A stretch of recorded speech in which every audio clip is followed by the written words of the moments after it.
Hello, everybody. Good afternoon. My name is Jonas Bien, and I would like to welcome you all to today's online training. This is the first part of our series RFEM 6 for students, and we will today talk about member design and about the basics of modeling and results interpretation and so on.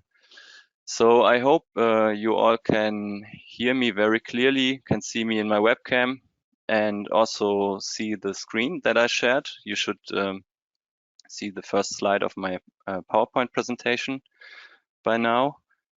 Yeah, I'm Jonas Bien. I'm working at Dlubal Software for now half a year almost, and I'm responsible for product engineering in the field of steel design and also in customer support. I'm today accompanied by my colleague Richard Hase. He will follow the webinar as well and stay by the side to answer questions that you might have during the webinar. But maybe he can introduce himself just very quickly, himself. Yeah, hi, I'm Richard, and I will assist Jonas today and will chat with you. If you have a question, I will answer this. And yeah, okay. All right, so then I would deactivate my webcam so you have a bigger portion of the screen for what I will show you. And before we go into the overview and what we will talk about today, some basic functions of the GoToWebinar control panel. So on the right of your screen, you should have a control panel that you can show and hide by clicking this orange arrow. Here you can adjust your audio settings and also, which is probably most important, you can enter questions in this small chat box here. The questions will directly go to Richard and he will try to answer them as best as possible. If the question is a bit too complicated for today, or it's too late to answer it at the end of the webinar, sometimes they merge up all these questions, then you have also the possibility and that you have at all time to just contact us by email, writing it to info@dlubal.com. All right. So as I said, today's event is one within the series RFEM 6 for students, and this is the first event.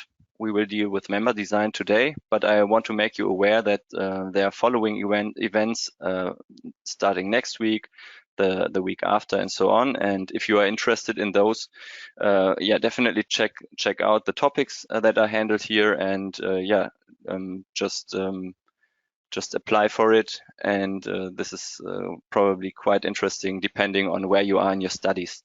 So the first 3 events are basics, and the last 3 events they deal with real design, material design, reinforced concrete design, timber design, and steel design. All right, RFEM 6 is a 3D structural design software. I don't know how many of you have already worked with it. But it can be used for many different applications. It's rooted in civil engineering, but also can be used for mechanical engineering or special applications. And it can be used to design with members, shells, planes, and also volume elements. But today we will focus on the members, on the simplest element of all. All right. So the content for today is the introduction to RFEM. We try to get used to the user interface first. I want to show you the different areas that we have on our user interface and how we can interact with the program. Secondly, we go through an introductory example, a very easy one, a single span beam. And then we have numerous advanced analysis examples that are mostly static.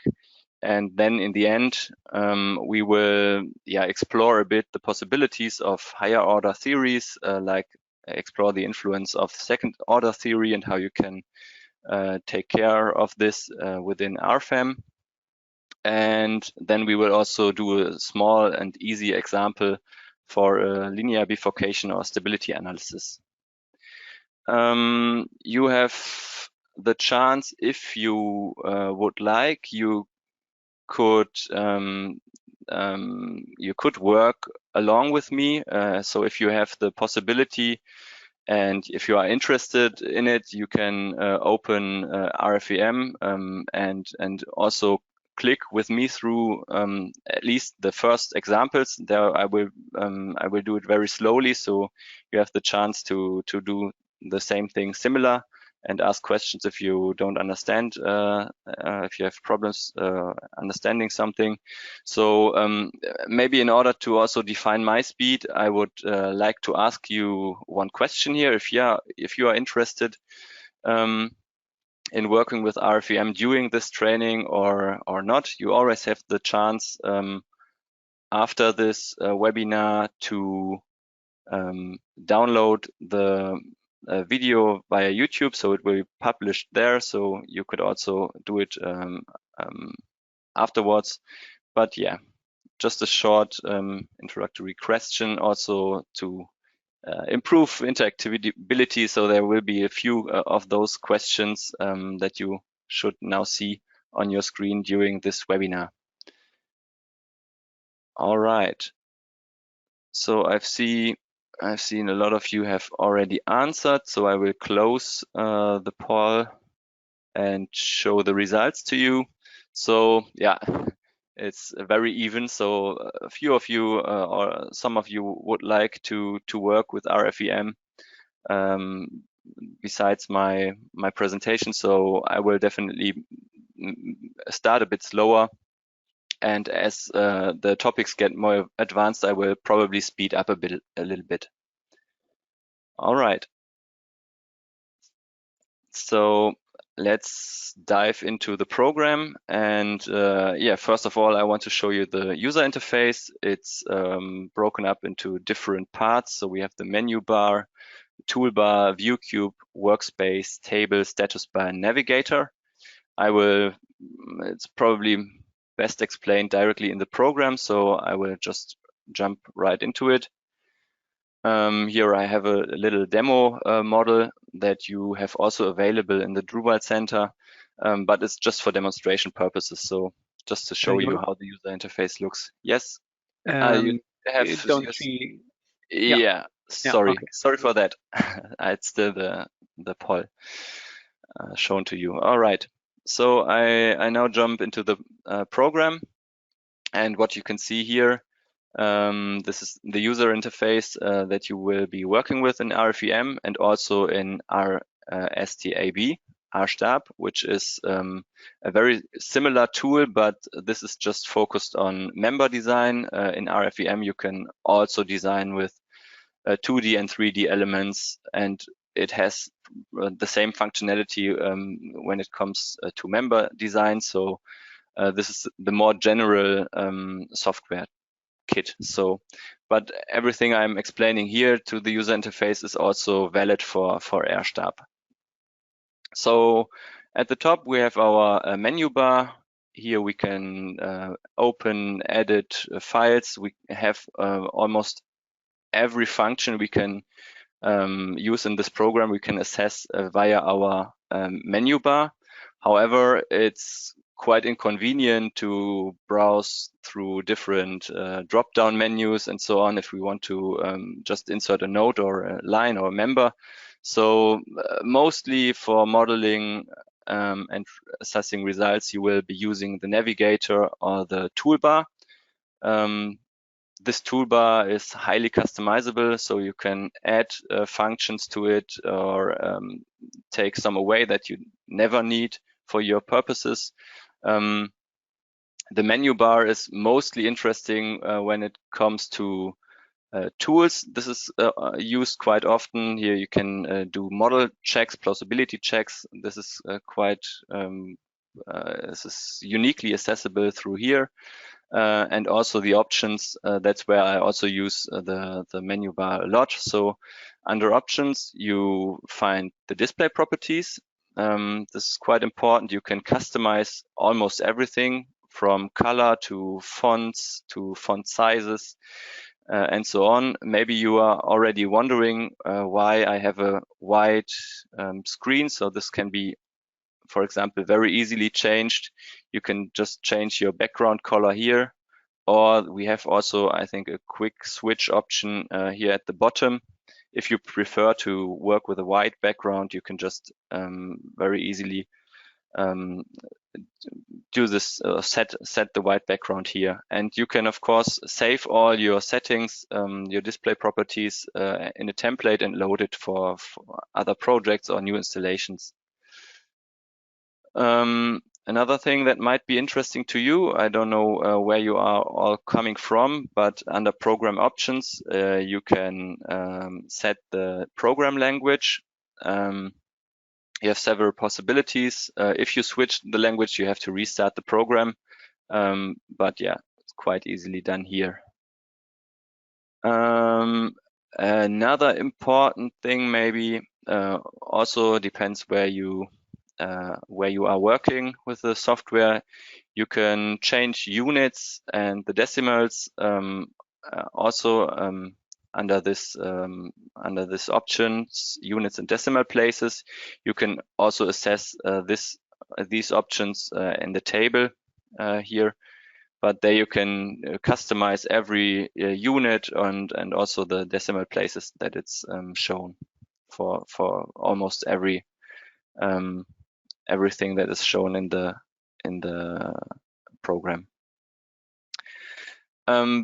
Yeah, as I said, the toolbar is highly customizable. This one here, just below the menu bar, this is quite convenient to use for most modeling options, and also to quickly, for example, show loads and hide them, or show results and hide them. You can have also some quick options for views that are preset. For this, you can also, which is now in RFEM 6 quite nice, you also have this view cube where you can select edges or corners, or you can also drag and drop the cube to seamlessly interact with the view. Then you have the option to change the display settings here quickly. So you can go from wire model, where just the middle surfaces or lines are shown of the objects, to the solid rendering or the transparent solid rendering option. So this is quite often used. And yeah, just here below are all the modeling settings. Here you can define most of the objects quite quickly. All right, on the left side, we have the navigator. This is, I would say, essential to keep track of your model. So under the navigator, this is the first navigator tab. It's navigator data. So you have 4 different navigators, as you can see here at the bottom. You can switch between them. And in the data tab, you can keep track of all the objects you have defined in your model. For example, all the materials that I have defined for this model here, the sections, nodes, everything is displayed here and easily accessible. And if you click on one of those objects, you can see all the related objects in the workspace immediately highlighted. So if I click on this material, I see all the objects that have this property, this material property. Same goes, of course, for the sections and so on. Besides the basic objects, there are also types for these basic objects. So these are modifications that you can perform on these basic objects, and several other topics that you can treat here, like load cases, generation of design situations, and so on. So the navigator is very convenient to work with for most part. or it's nice to work with it along with the toolbar, because here you can keep track of everything that you defined. Same goes also for the table. Below here, you also have a nice overview of all the objects you have defined. It's the same structure as in the navigator, in the data navigator. You can also find here different sections that you can show in the structures, like the folders up here, basic objects, special objects, types for notes, and so on. You can also assess here. It's just that you have to find the specific table that you want to display, while in the navigator you can see many different information at once. But this table might be nice to use. For example, you can directly input values here and change. For example, if I go to the nodes, I can directly change the position of a certain node here in this table. Whereas through the other options, I would need to open some dialog and so on. So this might be convenient for some operations. And also a nice feature is you can export all these table information to an Excel file, manipulate it there with all the functionality that you have in Excel, and export it again to RFEM. So this can also be a nice use for these table information. All right. The navigator has then 3 other tabs. One is the display tab, where you can show and hide different objects, or you can change the view settings.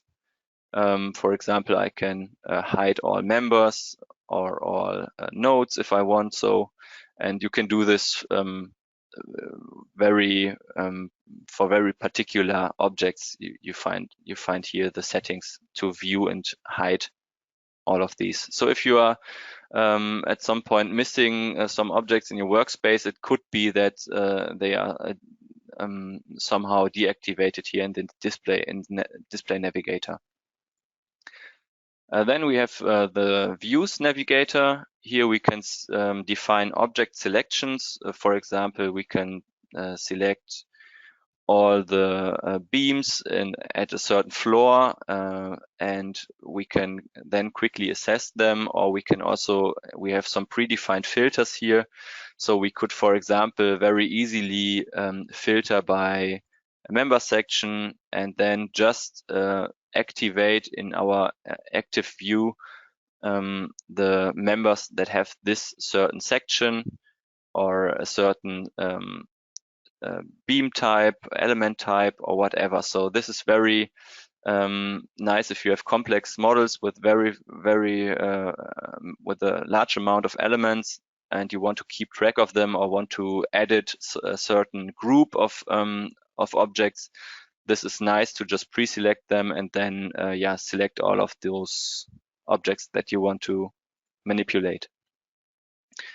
And then if you have calculated, or if you already ran some simulation, you can find also the tab results, the navigator results tab. And here you can assess all results that are available through your simulations. In the basic structural analysis, you get deformations, internal forces, stresses, strains, support reactions. But that very much depends on your calculation settings and the objects that you are calculating. All right, then maybe some important features like how you can manipulate your view or select objects with your mouse. You with the left mouse, you can select an object. You can also hover. If you hover over an object, you get like such tooltip with quick information already. But if you then double click on it, it opens the edit dialog for this object. And if you want to just select it, you just click it once. You can add objects to the selection by holding the Control key. So that's in the lower left corner of your keyboard.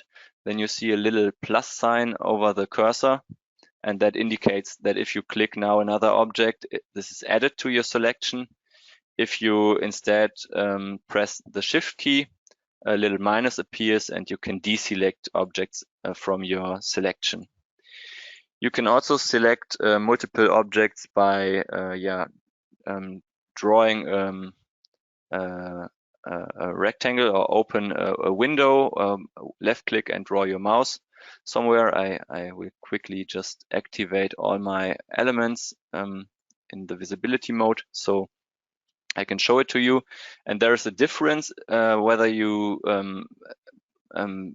create this window from clicking left to right, then you get a yellow window, and that means that only objects that are fully in this window will be selected. So if I just release my left mouse button now, it will just select the two nodes and the supports. If I instead draw my window from right to left, then it will it also changes the color. I get a blue selection window, and it will select all the objects that are in touch with this rectangular window. So it will also select the two columns over the supports. Yeah, this is very, very important. Then you have the middle mouse button. If you just you can use it, of course, for zooming very intuitively. If you scroll on it, you can press it to pan your model from left to right or up and down. Then you can hold your control or alternate button on your keyboard and press your middle mouse button to change the viewing angle. And if you double tap on the middle mouse button, it will auto fit your model in the workspace. So these are some, the middle mouse button is very important to navigate your view. So if you are working right here and have done some modeling, you changed, for example, the support conditions, then you double tap the middle mouse button and you get the whole model again. All right, on the then on the right mouse button, you can use it to also draw a window for zooming this time. So if you release it, it will zoom the area that you just highlighted with this window. And if you just click the right mouse button somewhere on the workspace, you will get a context menu where you can quickly change some settings. And if you right click an object, you will also get some specific controls or some specific functions that are special for this object that you selected with the right click. So I could now, if I right click on the support, I get some functions that are made for these supports. I could, for example, at this point very easily change the size of these supports for viewing. All right, I think this is these are the most important functions. You can just play around a bit with it to navigate through the workspace. Just try different combinations. You have a lot of shortcuts that you can also check out here in the customize toolbars. You can check a lot of those shortcuts, might be interesting to you. All right, but I would say this is enough of an introduction to the user interface. Now I would like to start with the modeling and simulation work chapter, so to say. And as I said, if you want to work with me along, you can now, I would say I just close this model. I won't change any I won't save any changes, and then I just quickly open a new model. I can do that via the toolbar or via File and New. Then I get a dialog for a new model. I can assign a certain project to the model that I want to create. For example, I have one project folder for my trainings, and then I just create a new model. Let's say I name it now single span beam, because that's the first example that we want to generate. We can then, I think this is mostly convenient, or it's easier maybe a bit to work in the 2D space. So we will reduce the number of degrees of freedom and take some complexity away. Also, you have in this base data dialog the option to switch add-ons and or activate or deactivate add-ons that you may, for example, need for the design of certain members. So if you want to do concrete design or steel design, you find the design add-ons here on the right, but there are several other analysis add-ons that you can activate or deactivate, but these are mostly for advanced topics, so we will only use one later. This is structure stability, but then I will show you how to activate it again. We also have the option to use combination wizards and classification and load wizards to make it a bit easier to perform all the combination of load cases. But we won't need that in the first step, so I will just deactivate it. And then I will create this new model by clicking OK. So before we start to model, maybe I show you our the aim of this first exercise. So we want to create a single span beam with a concentrated load. The single span beam will be 7.5 meters long, and we want to apply a single concentrated load in vertical direction. At some point, not at exactly at the middle, but 4.5 meters away from the left support. All right. So let's do this. I just want to change the view to the XZ plane.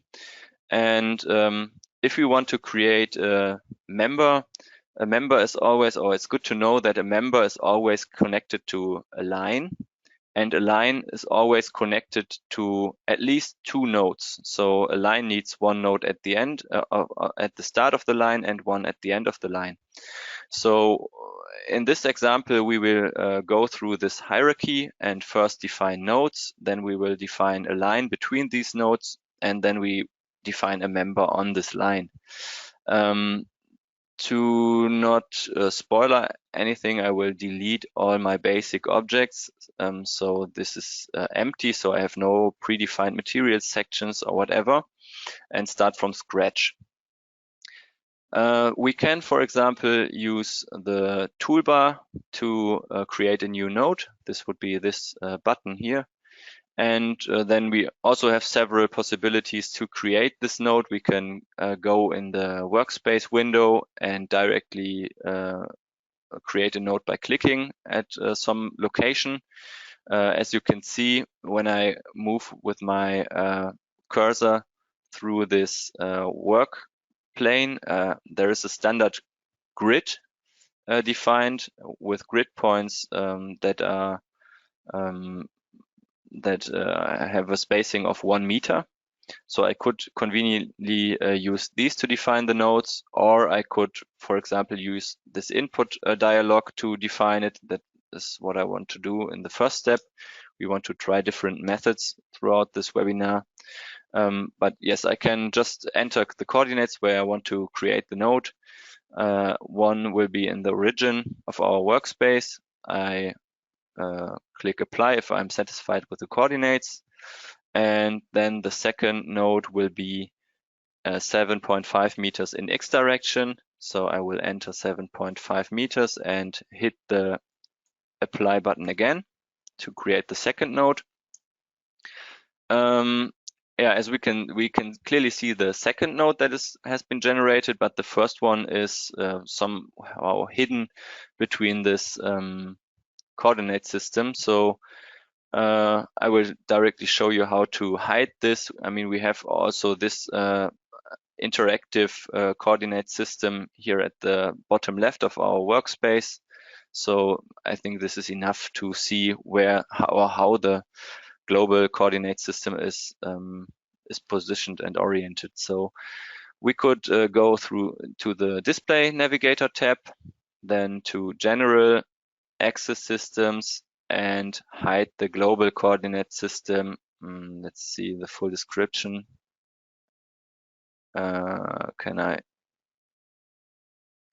So this would be the option to hide or activate or deactivate the global coordinate system in 0 point or in the origin of our workspace. And if I just untick this checkbox, it will disappear or be hidden. And now we can see our first node that we defined as we wanted. All right, the second step would be to create our line and use the first line as our starting point, and then move to the second one as our endpoint. So I just click the first node that we defined and then the second one, and I see now we have defined a line. If I click escape, I can escape the creation or generation dialog and come back to this workspace. If I, by the way, want now define another line, so if I want to use the same function that I used before, I can just quickly press enter, and it will automatically open the last function that we used. And if we press escape, it will disappear again. So now we have nodes and a line. We can also look into our navigator here to see in our overview that we have 2 defined nodes, 1 line, and now we finally want to define our member. To do this, we can, for example, double click on the line and say, okay, this line, it has several options, and one option is that this line should have a member, should be related to some member, and as we activate this or check this box, we will be asked to edit this new member. Since we don't have defined or didn't define a section yet or a material, this is what we need to do to define our member. First, we have to choose the member type that we want to define. We have several options. For example, we can define a full beam with all 6 degrees of freedom. We can also define a rigid element that has infinite stiffness. We can define truss members and so on. But for the first example, we want to start with a member type definable stiffness. This is some more artificial member type that is not so commonly used in real design or everyday engineers design offices, but mostly since this is a training for students and we also want to show you how you can already use our programs in your studies. This is a more academic way of describing a member. So if we set up the definable stiffness member type, there's another tab here where we can directly define through numeric input our local stiffness metrics of our beam. So that would be quite convenient if we have a task with an arbitrary EY or a given bending stiffness and axial stiffness, so we could just enter them here and we wouldn't need to find like a geometry of a member that fits to our stiffnesses that we have given in our task. So we could define everything we want here. I will just now put everything to unit and press OK. So we have very low stiffness now defined for this member, but this is just for the example of how you could set up this. And if I press OK now, that should be already sufficient. We don't need any section or material to define the member properties in this case, since we directly defined the stiffnesses. So now it's barely seeable or visible that we have now also a member defined here. It's just indicated by this dotted line, which is plotted over the line.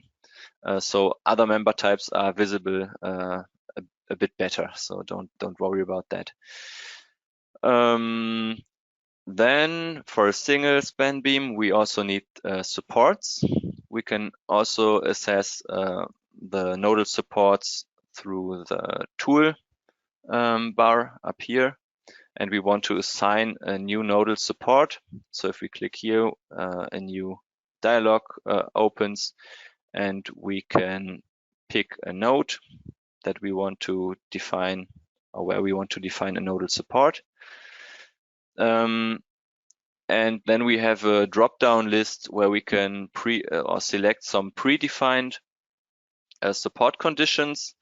We can see that, or let's maybe go. You can also create new nodal support types by clicking this button right here, or you can edit the selected nodal support. Let's just press on this one to see the options that we have for a nodal support.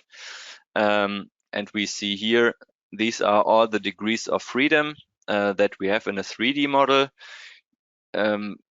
Because we have chosen to model our structure in a 2D space, some of these degrees of freedoms are great, so they are inactive. The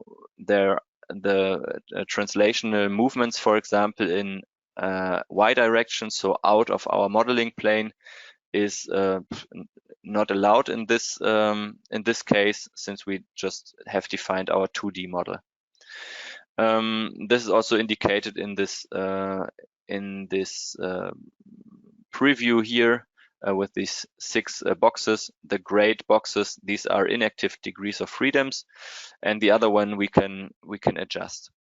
And if we want to define our support conditions, we can check the degrees of freedoms that we want to restrain. So if I check UX and UZ, that means this direction is fixed.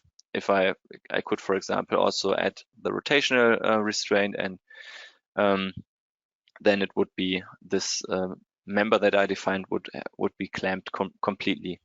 So there are also some predefined pictograms here where you can choose the most common supports, but this is, I think, a nice overview.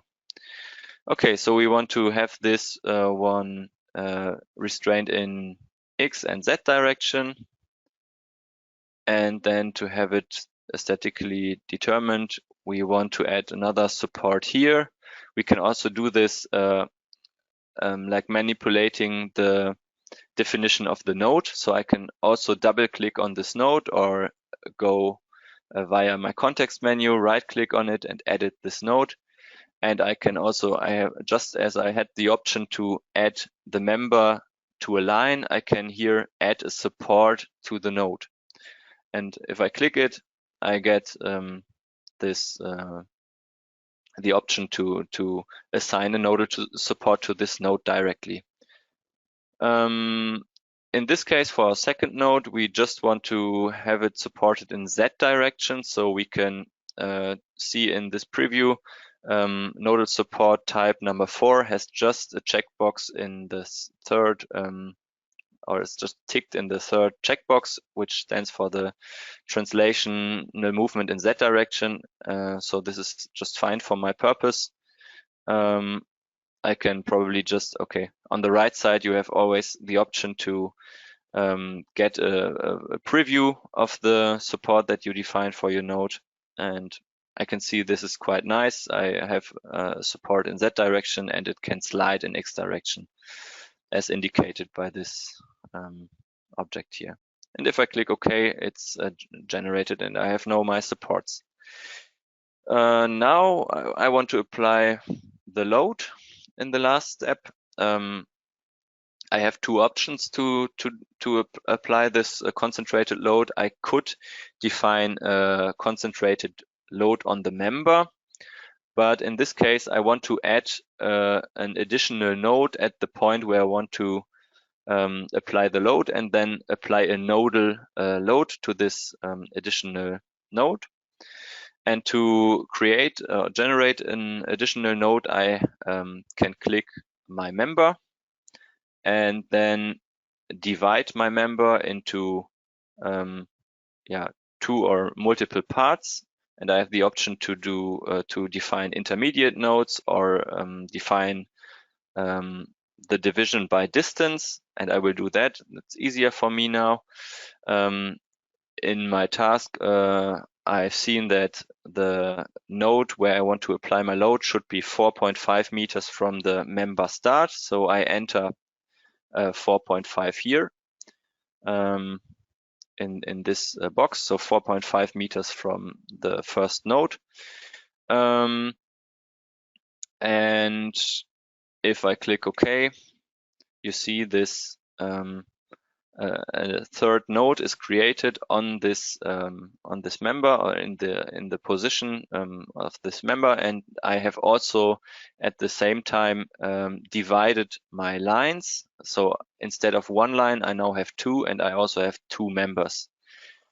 I could also, I will reverse my action to show you another method. I could also do the same.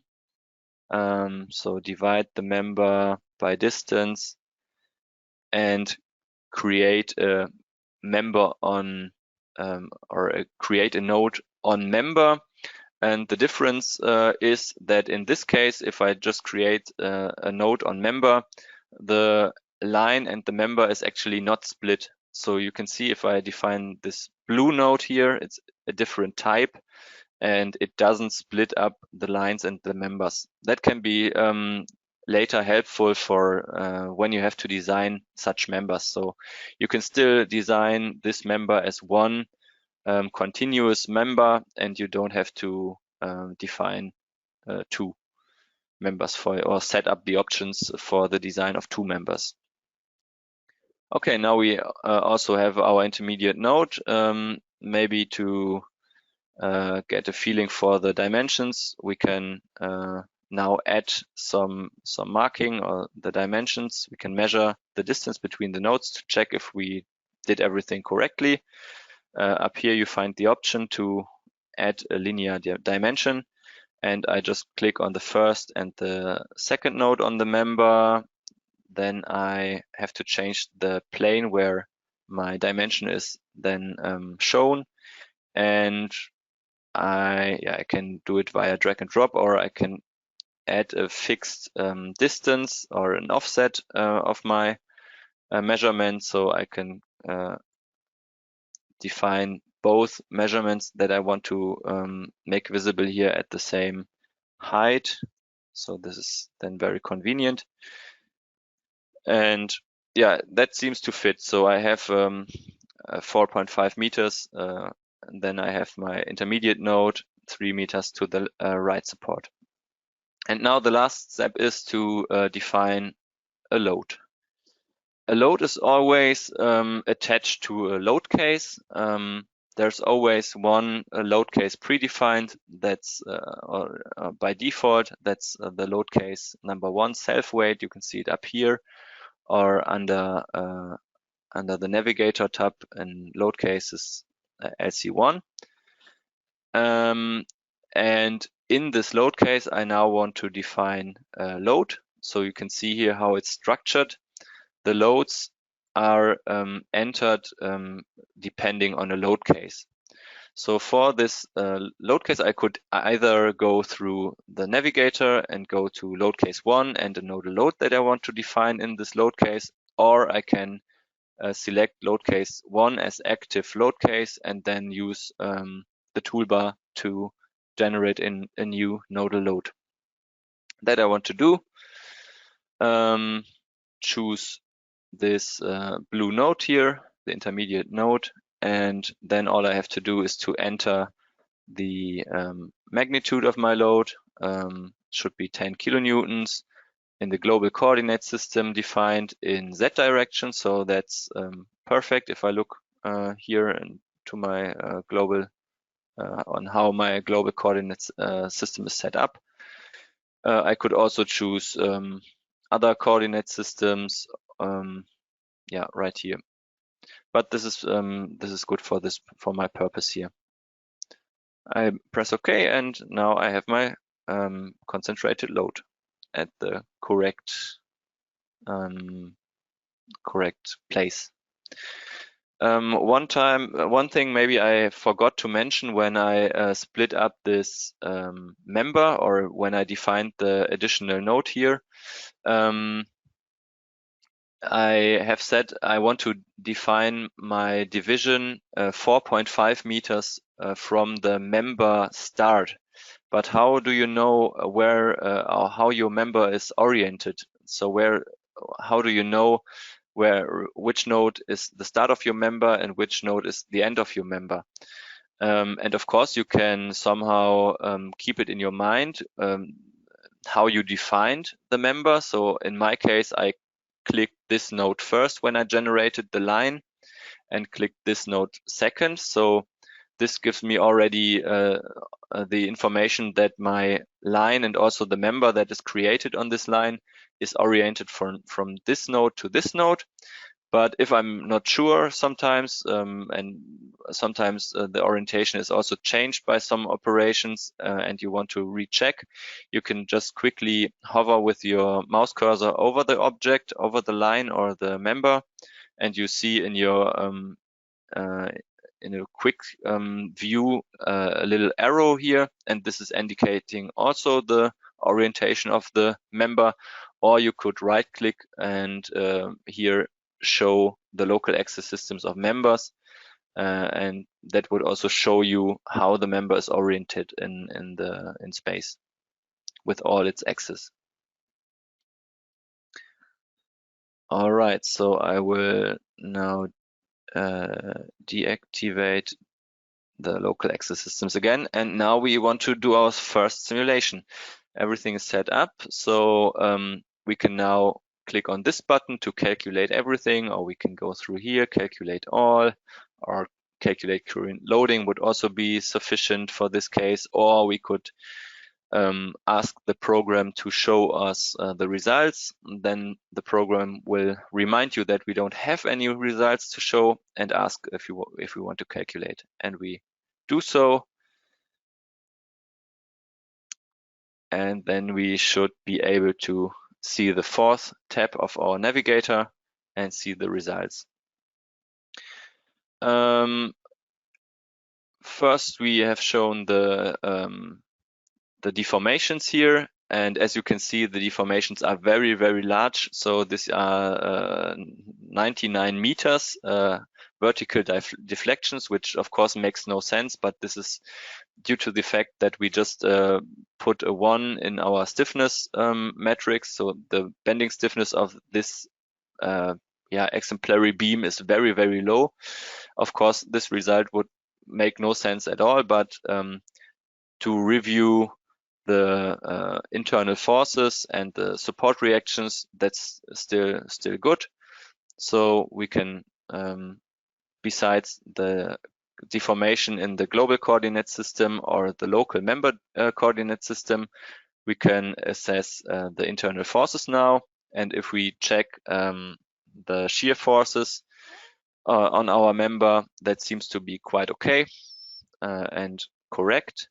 We also get a bending moment in around the strong axis with 18 kilonewton meters. That also looks okay and correct. And we can also activate the vision of our support reactions, and this looks also okay. It corresponds to the vertical forces. The sum is the same as the external force that we put in. So that looks fine so far. And yeah, of course, if we want to do some realistic design, we would be very alarmed by this huge deformations and would know that we have done something wrong, or we have applied the wrong theory to calculate it, at least.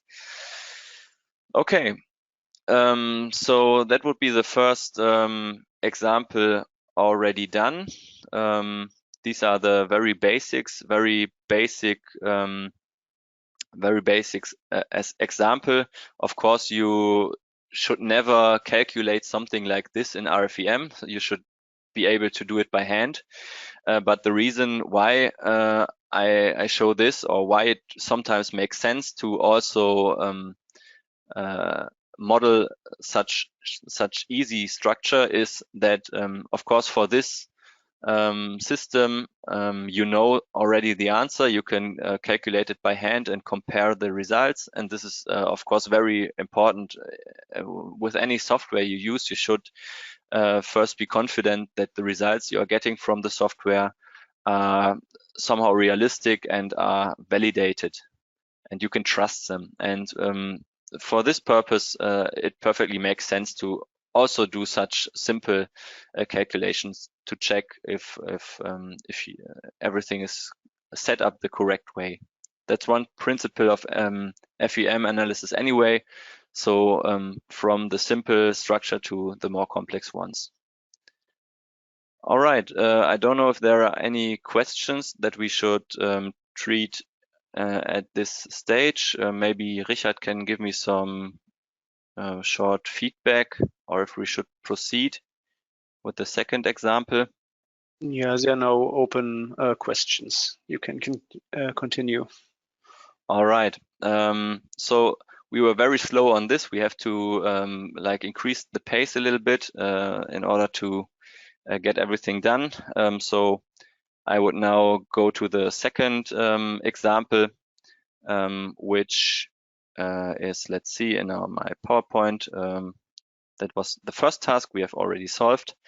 The second example would be a two-span beam with altering load positions. So in this case, we shall model a two-span beam, now a steel section, HEB 300, with an S235 steel, and we have different load cases, so self-weight and an imposed load on the left side, and also an imposed load on the right side. And the goal is to determine the support forces and the like critical internal forces and deformation for the combination of loads that we apply here. By this, or in this example, we will go through the load cases and the combinations and the action categories and so on. All right, so let's go back to RFEM. We can then select everything, delete it by pressing the delete button, and start from scratch again. So we will now take a shorter route to define our member. So instead of defining nodes, then lines, then members, we can also already use this function new member directly to generate everything that we need to define a member. So I just click on the new member button. This time we choose the member type beam. And for this, we have to define, in order to get all the stiffnesses that we need for the analysis, we need to define a section and a material. And then the stiffnesses of this member can be calculated. So we shall create a HEB section. We can go to our library to create a new section. And this we can do by clicking on this book here, import section from library. Then we get a huge selection of section forms and profiles from the domain of steel design, or also some massive sections used for concrete design or timber design. But yeah, for us, this time we want to define an I section, and this can be found just in the upper left corner. We click on the standardized I section, and now we find a list of different profile series. we want to define an HEB. You can also filter here. I set the filter for European Union, since we want to use the Eurocode for this webinar. I want to also select sections and material that are conform to these codes. So I could filter this here by region. And then I want to select an HEB 300 by going through this list. Then we can see on the right side, the section is yellow, so that means it has no material assigned. That is also indicated in the bottom here. So we can create the material that we want to assign to this section right here by clicking on this field. And this is the same logic as we defined the sections. We can also browse the material library to find the material that we want to use by clicking on this book button next to the name indication field, so to say. And then we have again filter to browse or to quickly find the material that we want to use. So we can pre-select a material type steel and a certain standard, in this case a European standard, and then we just take the S235JR. That's perfectly fine for our purpose. Click OK and OK again. Then we see that our section is now blue, which indicates that we have defined steel material for this section. So I think concrete would be gray and timber would be orange, so you can quickly differentiate between the materials that you assigned the sections to. So our section is now perfectly fine. We click OK. Yes, now we have our section. Click OK again. And now we are finally allowed to create our new member. So when I click OK now, we have defined our section and the material. When I click OK now, I can directly define my member. And I will do this by using the workspace now in this example. So I click into the origin and then generate the first beam, which should have a length of 5 meters, and a second beam for the second span, also 5 meters. So I click again on the first node, on the second node that I created, and then define the second beam. And as you can see on the left side here in the navigator tab, at the same time we defined the members, or we have now also defined lines and nodes. And you can also see we have now, if we turn on the rendered view, we can see that we have a proper profile assigned here now. We can also switch to a wire model, but for this case, we will stick to the rendered visibility because I think it's nicer. And in this example, it's also quite easy to view to keep everything in keep track of the model. All right, so we have our members. Now we need to define our nodes again. So we can do it again via this tab right here. We can also use the table. Let's do this. So we go to our table. Under nodes, we double click on the options. Then also this context menu opens, or the edit node dialog opens, and we can assign a support. Support condition would be again fixed in X and in Z direction, but free to rotate. And then I use this option to assign the second and the third support. So this would be again roller in X direction, support type 4, and I can now also directly select both nodes to define the remaining supports at once. All right.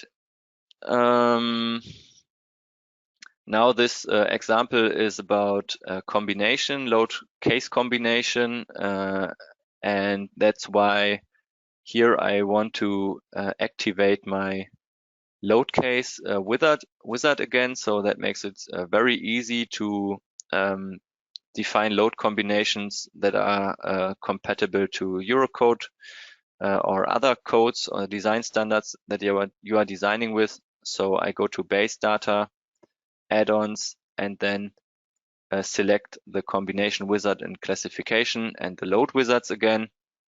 That will enable me to use them in my modeling.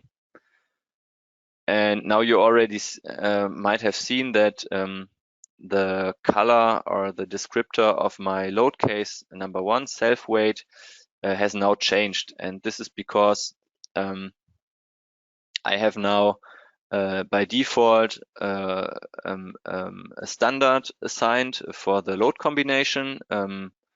For me, this is predefined as the Eurocode 0, in 1990, and you can also choose national annexes. You can also here choose different codes depending on where you have to do your design. And I activate the combination wizard here again to get automatically created load combinations. And you can see here my load case number 1 is now directly assigned to an action category.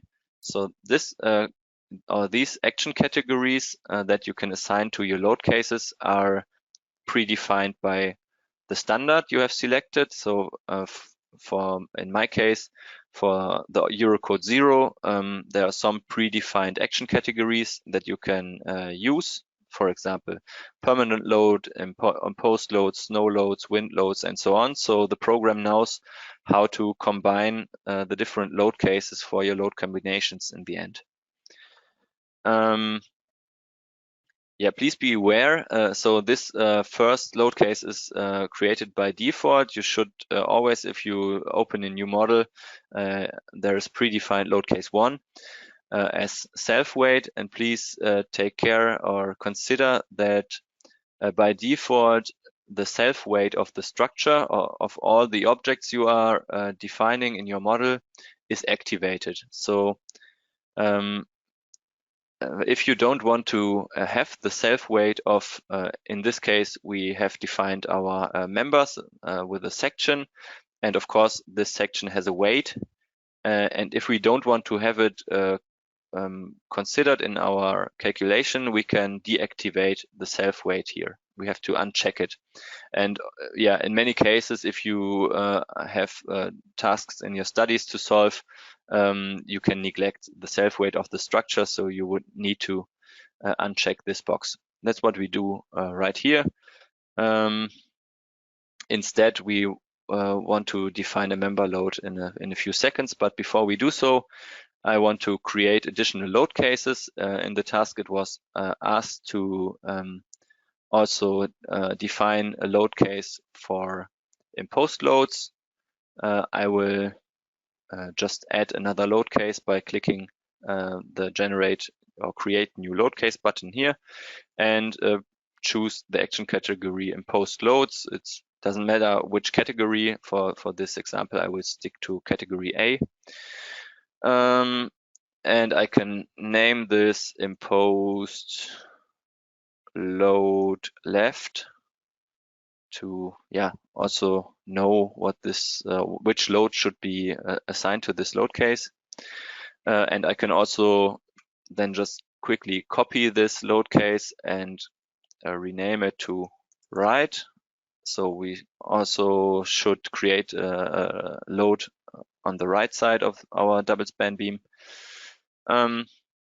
So we have the 3 load cases set up. We can now check all the other tabs here in the load cases and combinations dialog. So in the actions tab, you can see that all the load cases you have defined, you have assigned them to a different action category, and all the defined action categories in your model are listed here. And you can change the way how the different load cases in this category or in this action category should be combined. So for example, for our imposed loads, we have two load cases that are of this kind of action, and we can choose under action type whether they can occur simultaneously or alternatively, or we can also define additional rules. Under differently, we can assign load cases in this action category to different groups and so on. But for this example, we will allow the actions to act simultaneously. This means they can also act alternatively, but they can act at the same time, but they can also act one for each other. So one for each. All right.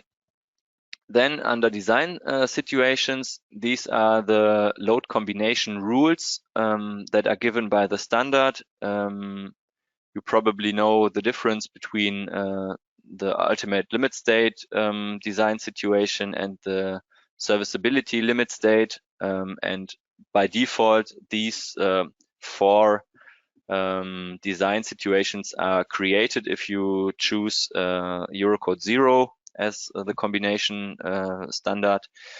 You have probably seen these combination formulas or rules several times during your studies. You can click on the information button here to see how these rules look like how the partial safety factors are assigned to the different load groups and so on. And for this example, we will just consider the ULS and delete all the SLS design cases or design situations, sorry. All right, this is enough for our example here. Then in the action combinations tab, we see how these action groups are combined together and how the safety factors, what's the magnitude of the safety factors, of the partial safety factors for the action categories. Action category number 1 was our permanent load, and this is factored by 1.35, and our imposed loads by 1.5.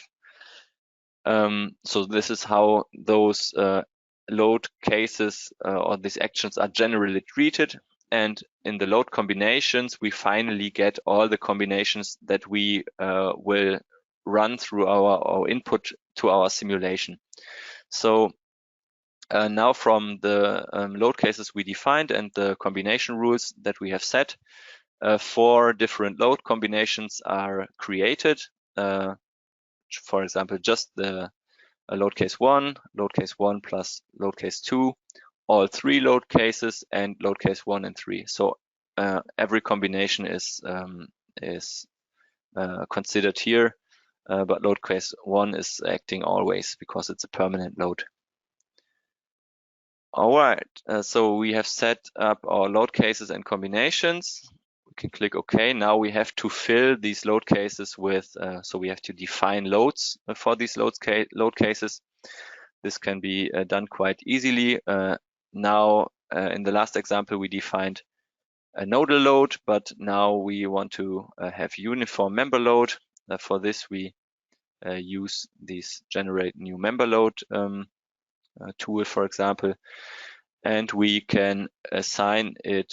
So we are now in the first load case, self-weight, and we should create a uniform load for both spans of 2.5 kilonewton meters. So we assign the load to both members, member 1 and 2, and we enter a magnitude of 2.5 kilonewtons per meter, uniformly distributed in Z direction. So that's perfectly fine. We press OK, and we see our generated load.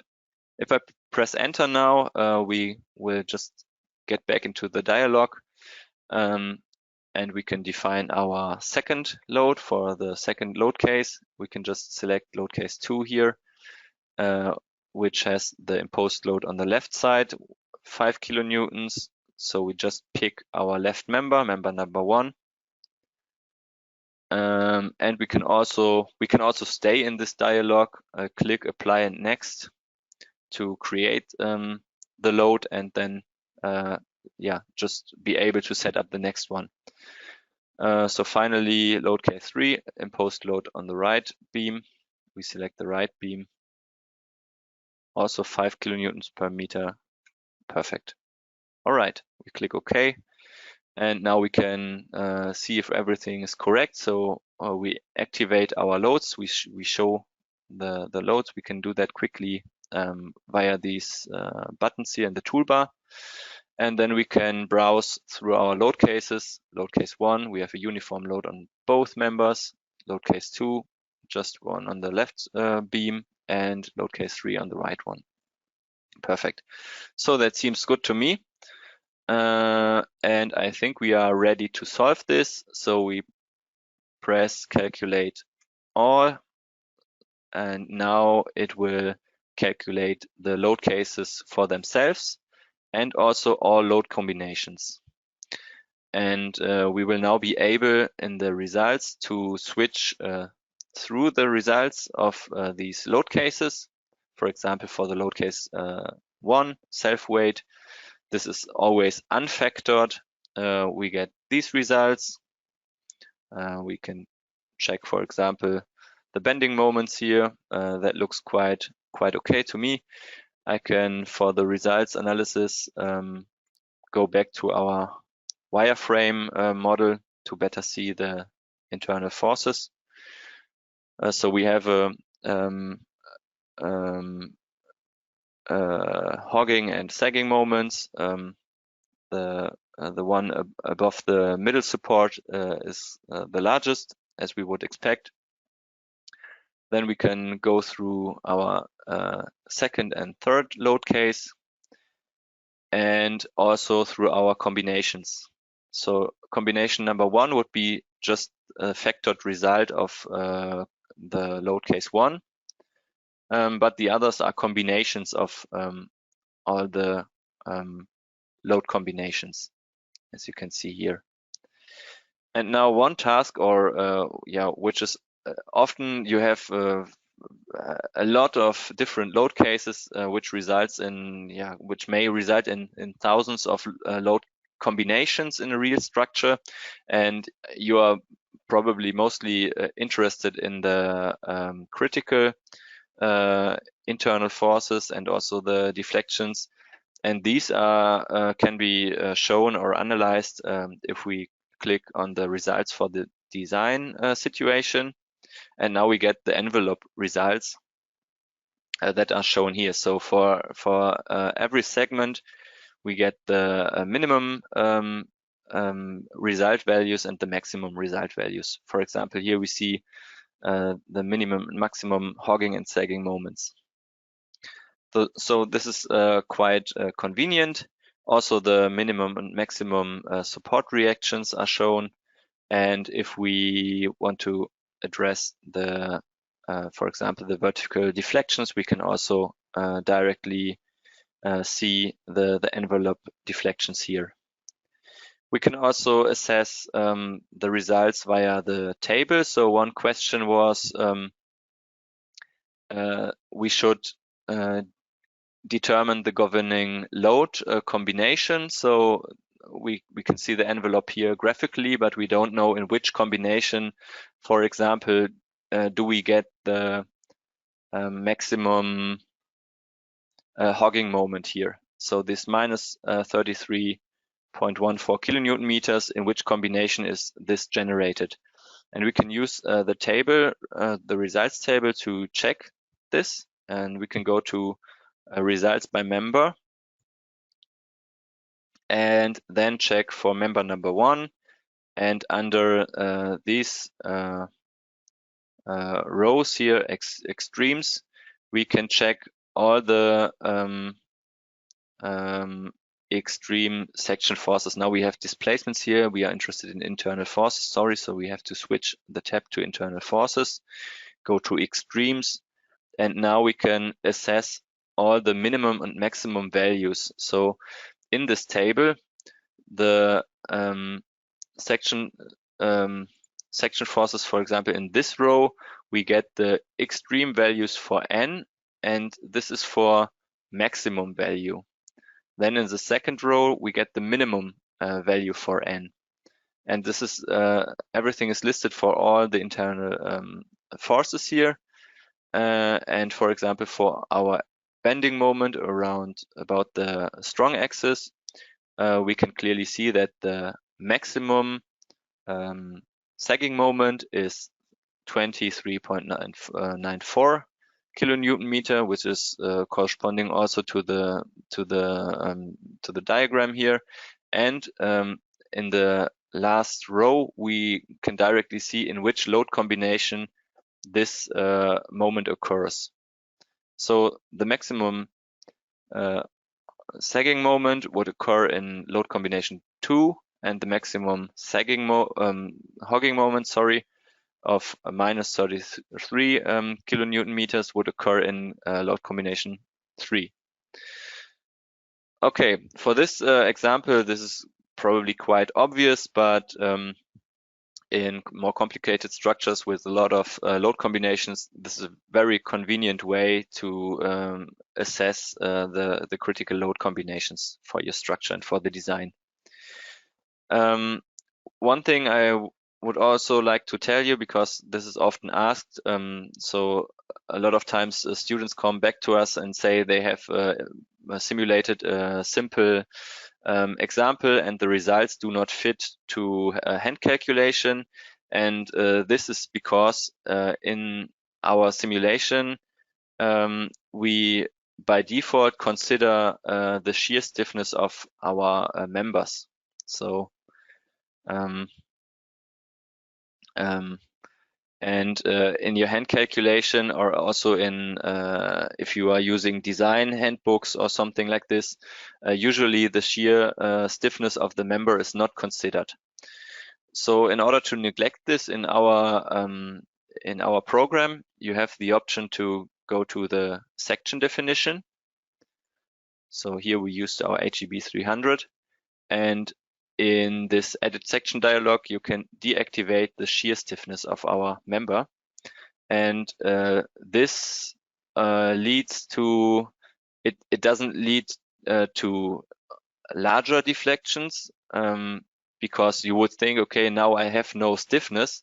But if I deactivate the shear stiffness, this means that I have infinite shear stiffness. So that that indicates that I don't have any shear deformation considered in my section. And we can just try this or check or compare the results. What happens when I? Sorry, we first have to check our results with shear deformation. So let's calculate it again quite quick, and let's try to remember the maximum vertical deflections that we are getting here. So in this case, if we consider the shear stiffness, we get maximum vertical displacements of 1.2 millimeters. And now, if we want to compare it to a hand calculation, for example, and we deactivate the shear stiffness, calculate it again. Let's see what happens. But we are now not considering any shear deformations, so our deformations decrease. So this is always something to keep in mind if you do a comparison. This is often the case why values are not exactly the same. All right, at that point, I don't know, I talked a lot now, and I would like to ask you now a short question regarding to the things I lastly said. So just to keep you awake, I start this short poll, and I hope you can quickly give me an answer to this question. It's just you have to think twice sometimes.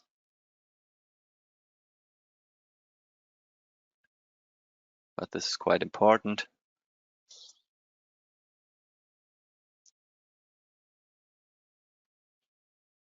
Okay, I see that a lot of attendees are asleep. Only 40% have already chosen.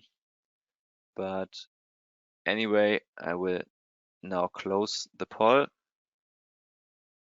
and show you the results. And yeah, most of you answered or picked the right option. The deformations tend to decrease, as we have seen now in the example. All right. So now let's move on to the third example. If there are no major questions that we need to clarify right now, I don't know, maybe Richard can give me a short feedback. All fine, no questions open. That's perfect. We don't have time anyway for this because we are short on time. I see when I'm looking at the clock. So let's move on to the third example. I will quickly show you the third task. By the way, you should also be able to download these PowerPoint slides. I don't know if you are able to download them through your dashboard or through your GoToWebinar panel. If not, you will receive these via email afterwards, probably next week. All right, now the third example is also a two-span beam, but in this case, a specific structure, a Gerber beam or a hinged beam. A Gerber beam is a statical determined system, and it's quite special because it has or it is designed to have the same hogging and the same sagging bending moment. And this is pretty useful for design of members because you can like optimize your utilization of the beam throughout the length. So if you have the same design strength in hogging and sagging moments, this is quite convenient to optimize your structure. And in order to create such Gerber beam, we just have to introduce a hinge, a member hinge, an additional one, and we have to find the right spot where we define this hinge in order to get the correct moment distribution. And we, at this point, don't want to reinvent the wheel, so I look into a civil engineering book and find this factor for my eccentricity of this hinge, so where I would need to place this. In Germany, we have a very famous book to look up such information, which would be the Schneider-Bautabellen. Here you find the reference, but probably where you live, you use other design books that have similar informations. And one special thing is we want to do the input parametrically, so we can later change the length of our span and have the member hinge always at the correct spot. So always at 0.1716 times the length of one span close to the middle support. All right, so we can leverage on what we have already modeled here. For the Gerber beam is also is only useful if we have uniform load.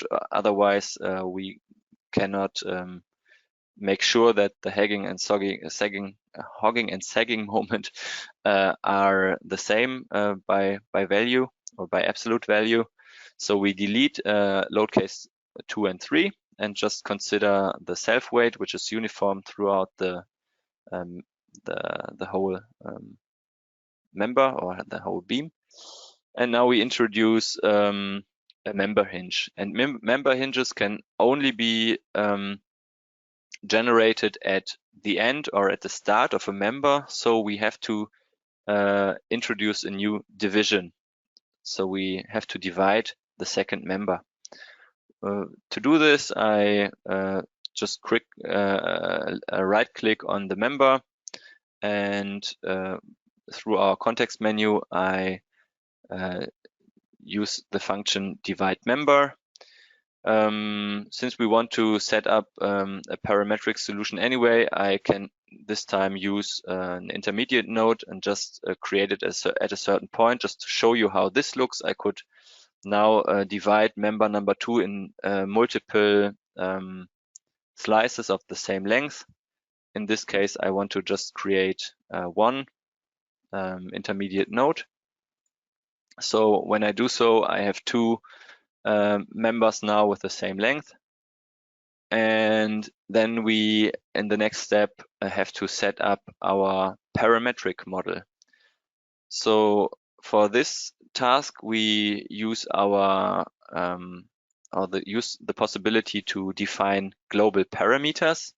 We can address this via this little box here, or via edit global parameters. And there we get a table where we can create our own parameters. For example, we can create a parameter length, which describes, or let's just call it L to not get mixed up with the unit group, which describes, or which should in our case describe the length of one span. We have the unit group length, and then we can have or assign a unit to it, which is relates to a distance. And then we enter, we had a default value now for our fixed model, we have 5 meters. So we, in the first place, just enter this and adopt this value. So we put input L is equal to 5 meters in the first place. Then we need a second parameter for the eccentricity of our member hinge. And this would be, we just call it E as in the task description. This is not a length, it's a unitless factor. So we just choose the unit group factors and assign a value of 0.1716, as we have looked this up in our design handbook. Press enter. All right, now we have our parameters set up, and we can now use these parameters to define the location of our nodes. So everything here is connected with each other. So if I change, for example, I can now in hindsight change the position of this node, for example, and it would sync up with all the other objects that I have defined in my model, because the lines and the members and so on, they are related to this node, and they are modified accordingly if I change the position of this node. And I can set the position of the node by also by double clicking it and then putting in new coordinates here. And instead of inputting fixed numbers, I can also go on this right arrow button here on the right side of this input box and input a formula. And then I can use, in this formula, I can use numeric values, or I could now also use my parameters that I have just defined. So if I put in L here, it also gives me a short preview of which parameters I could use that start with L. I could also assess a lot of other parameters that are related to my defined objects, but let's stick to the global parameters that we have defined manually in this case. And if I select this one, I also I already get in my preview the result of this formula, just L, is 5 meters. I press the OK button, and now my X coordinate is still at 5 meters, but now it is linked to a formula, and it is not fixed anymore, but it depends on the value of L. And this is indicated by this small yellow object here in the left, the triangle here in the left upper corner.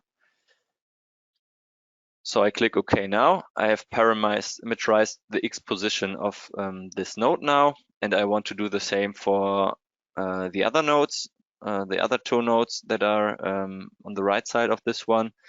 So the last node here is at 10 meters. So that would be, I added this formula that would be at the position of 2 times L is equal to 10. We can see that in the preview already. Click OK to take it over. And now I see, okay, it's now an interactive value. And last but not least, we have to change the position of the newly generated node 4, that where we want to introduce our member hinge. So we do the same procedure, but now we have to think a bit more when we define our formula. So this node should be at the position 1 plus E. This is our eccentricity times L. And that should be okay. We could also write L plus E times L. That would be the same. This is a bit more elegant. Press OK. And now we can already see that this node was adjusted. So it was automatically moved to the left. We had formerly just defined it somewhere here on that beam, but now it's on the right position. So yeah, we also see here in the table that these three values are now somehow connected to a formula. And the last thing we have to do is to introduce a member hinge. And we, as I said in the beginning, we can introduce it at the member start or at the member end. In this case, I will do it at the start of this member here. So I double click on the member. Then I have the option to activate a hinge. If I do so, another slide or another page appears where I can make adjustments. And here I can assign a member hinge to the start of the member. And I will do so. I have not defined any hinge type, so I have to define a new one. And this is the same logic as for the nodal supports. So I have my degrees of freedoms and I can account for them or not. But in this case, I have to check the degrees of freedom that I want to release. So if I want to have a moment hinge here in this at that point, I have to release the rotational degree of freedom like it is already assigned by default. So that would be a hinge definition that would suit my purpose. I click OK. At the member end, I don't want to have any member hinge, so this is okay. And if I click OK, I see that now I have a white dot here just next to this node, and that indicates that I have a member hinge at the start of this member. So I think now we have, we are finished with everything we need for the calculation. I will just quickly add some dimensions to it so we can follow this as we change maybe the parameters later. All right. And now we just quickly calculate this load case and see if we get the results that we wanted. So we wanted to have the same hogging and sagging moment, looking at just the pure value. I deactivate the visibility of the loads and change to wireframe rendering, and we can see that the result is pretty much that what we wanted. So the moments are regardless of the sign, so neglecting the sign, they are almost the same. There are some rounding errors probably. Also, we have input the eccentricity just with 4 digits after the comma, so that can be the reason why there are some slight deviations, but overall it's I would say an acceptable accuracy and it looks fine. And the nice thing is now we have defined this in a parameterized fashion. So if we want to perform this simulation on a Gerber beam that has a span of 3 meters, a length of 3 meters in each span, we can just quickly go to our global parameters and, for example, adjust the length to 8 meters. Let's do so and see what it does. It will now, of course, delete all the results because the model geometry changed. Yeah, and we can now see that not only the length of the span has changed, but also the distance of this hinge. But relatively, they are at the same spot. So if we do the calculation, the simulation now again, we should still, of course, we should have different bending moments resulting from this, but they should be equal regarding if we neglect the sign of it. And they are. So this is a nice and easy way how to introduce parameters to your model and yeah, avoid repetitive work, especially if you are at the beginning of your design process. Sometimes it's not very clear how you set up a certain structure. So this is a nice way to do so. All right, then let's see, are there any questions here? No. Maybe I can ask you something now that we have done a bit of modeling here. I would like to ask a basic question regarding the user interface and how to use it and how to model all that, the nodes and the members and so on. So my question is, do you remember or do you know where I can create objects such as nodes, lines, and so on that we have used now for the last examples? So in this case, you have the option to select multiple answers. So it would be nice if you give me your, or tell me what you understood from my explanations. I see that most people are favoring the toolbar, and this is probably because I used it the most. All right, then I would close the poll and share the results with you. And yeah, it's quite mixed. As I said, the toolbar is winning, but the right answer would be everything. So you can define all of these objects in all of these parts of the program.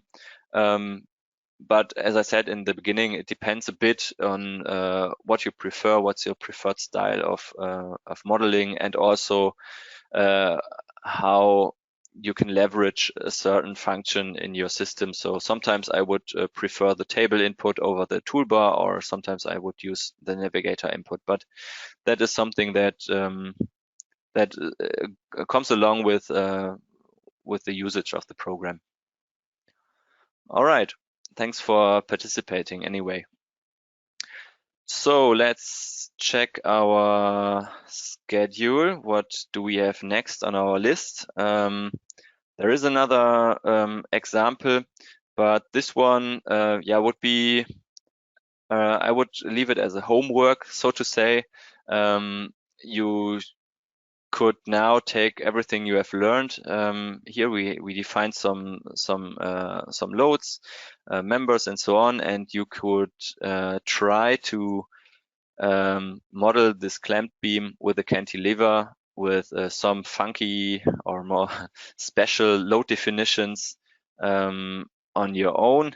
Maybe I can show you just the basic definitions on how you define such loads. So for example,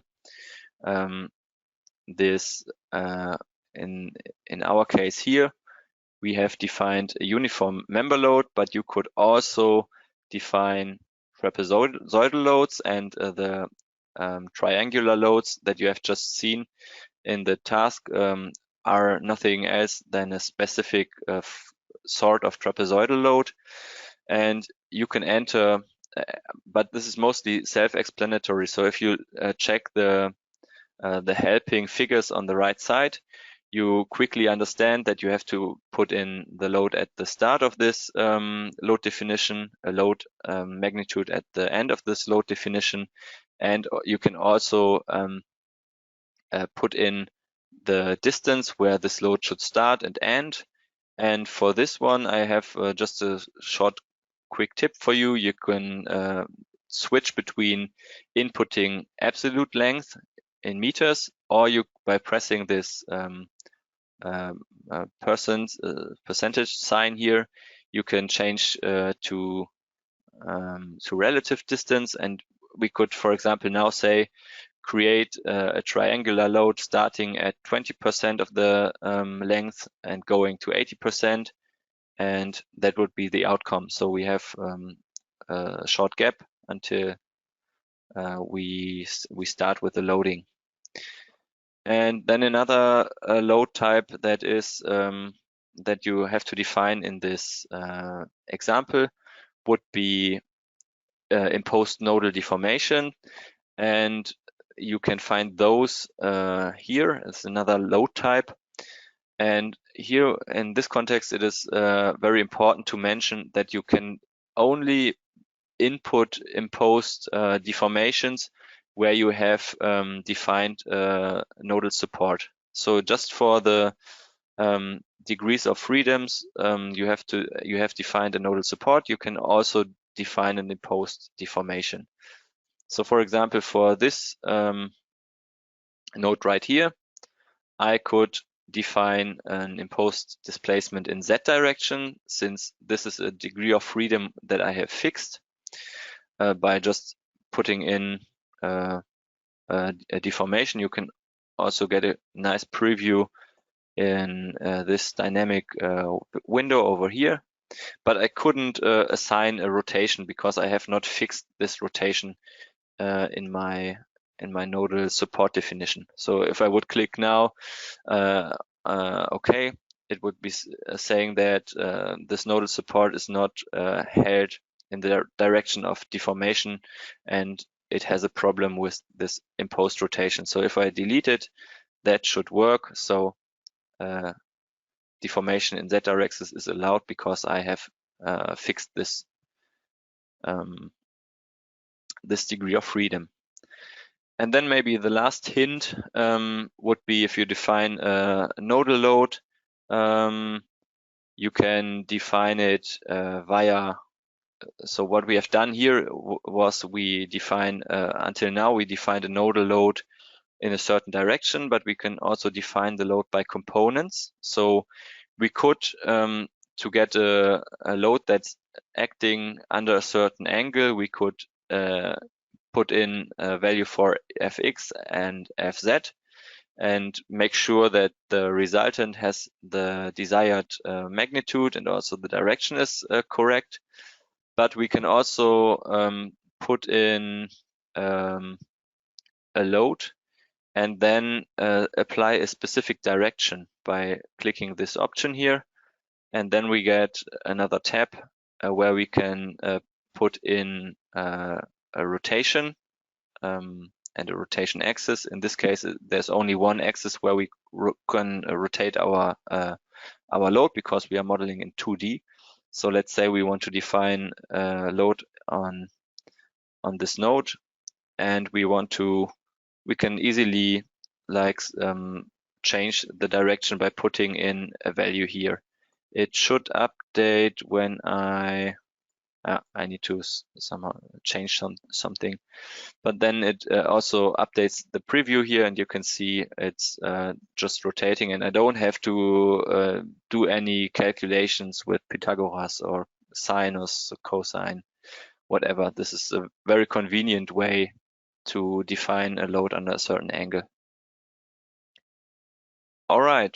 With this being said, I would like to go on with the last example before we make a small break. And that would be this two-hinged frame with the tie rod. I would say I would you should focus maybe on what I'm doing and stop modeling alone, because I want to increase the pace a bit. And a lot of the options that we have performed now are repetitive. So yeah, just look what I'm doing and listen to my explanations. That should be perfectly fine. So to define this two-hinged frame, I first delete everything again, and then I first define the frame. So the frame consists of two beams. We leave it HEB 300. The section is fine, so we can leverage on the settings we have already made.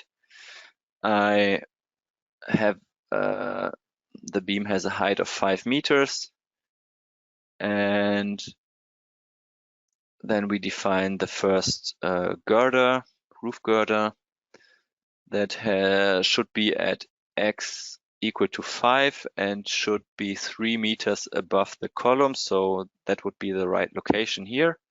I use the grid to snap my object. So to define the members, this is very nice to use the grid here.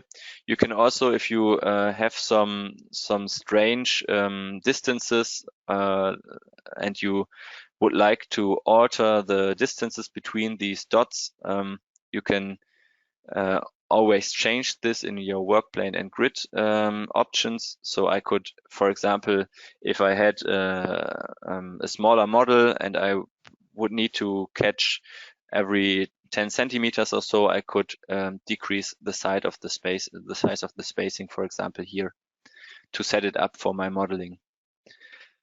Okay, and this time I also want to show you another function that will make your life easier. When modeling something that is symmetric, you can use the mirror function that you can, for example, access over here. So I select my objects. Maybe I also, before I do that, I also define my nodal support, so I can mirror this as well. So this should be a hinged support. And now I select all my objects and I want to mirror it. So I use this function mirror selected objects. Then I don't want to just mirror it. I want to also copy it. I want to have a copy of the objects at the other side. And I can define the mirroring operation by a mirroring plane through a point in the parallel plane. So I want to mirror it about the YZ plane. And then I have to put in a point that should lie on this plane. And I could, for example, take this upper node 3 here. And there are some useful options. Sometimes it's also useful to copy not only the selected objects, but also loads or imperfections. But in this case, this is sufficient. And if I press OK, I have the other side of the frame generated very conveniently. So now I only need my tie rod. So I need another member that I want to define. And in this case, I don't want to use the member type beam, but I want to use a member type that only takes normal forces. So a tie rod, I want to define it as a very compact but small section. I want to use a round profile that cannot take a huge amount of bending, but is only used for taking tension. So in this case, I could, for example, take a truss element that can, and there are two different truss elements. One truss element, or the green one up here, if we click on it, it is like a beam element, but with member hinges, rotational hinges at the end. So it can still transfer vertical forces. So for example, if I apply a load on this truss member in the middle of the truss member or so, or the just the self weight of the truss can generate bending moments in the truss, and then I have the element truss only n, and this one would not consider the bending moment or shear forces whatsoever, and just transfer normal forces. And then I have a very specific elements like a tension element or a compression element, and these ones I can use, for example, when I want to define a tension rod. You will see that the section that I define for this is very suspective to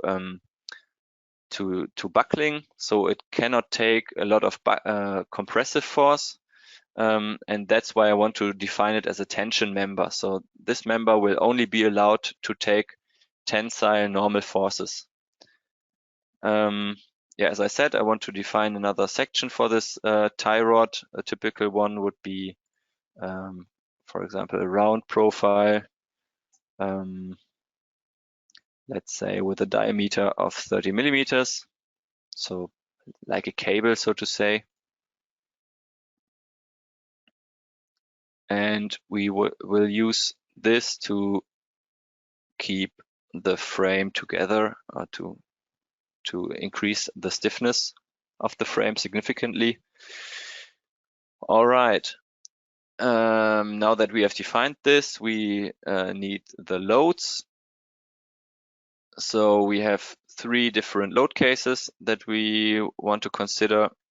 The first one is snow. So I will also show you how to quickly generate those load cases directly in the correct action category. First load case, snow. Second load case will be wind. Action category is set up accordingly. And the third one will be a temperature elevation in the frame. So this is also a known category, temperature non-fire. Okay. And yeah, we are not, in this case, we are not interested in the design situation, so we delete this. We just want to look at the different load cases. Okay, so let's set up the loads. Snow load, this is also often asked, like if you design in timber design also a roof, and you the task is to define the correct magnitude of snow and wind and self-weight, and how you have to orientate and project them. This is always a task that is like common in studies. So if I want to define snow for the beam girder, for the roof girders, I first select them, and then I define a snow load of 1 kilonewton per meter. And now I have to pay attention. I want to define it in the global z-axis, but in this case I don't want to project it on the true length of the beam as I would do for self-weight, for example, but I want to project, or I want to assign it on the projected length on the bottom, like so, like indicated here in this preview here. I press OK, and the snow load should be generated. Next, I generate my wind load, and this is also typical case. I again define a member load.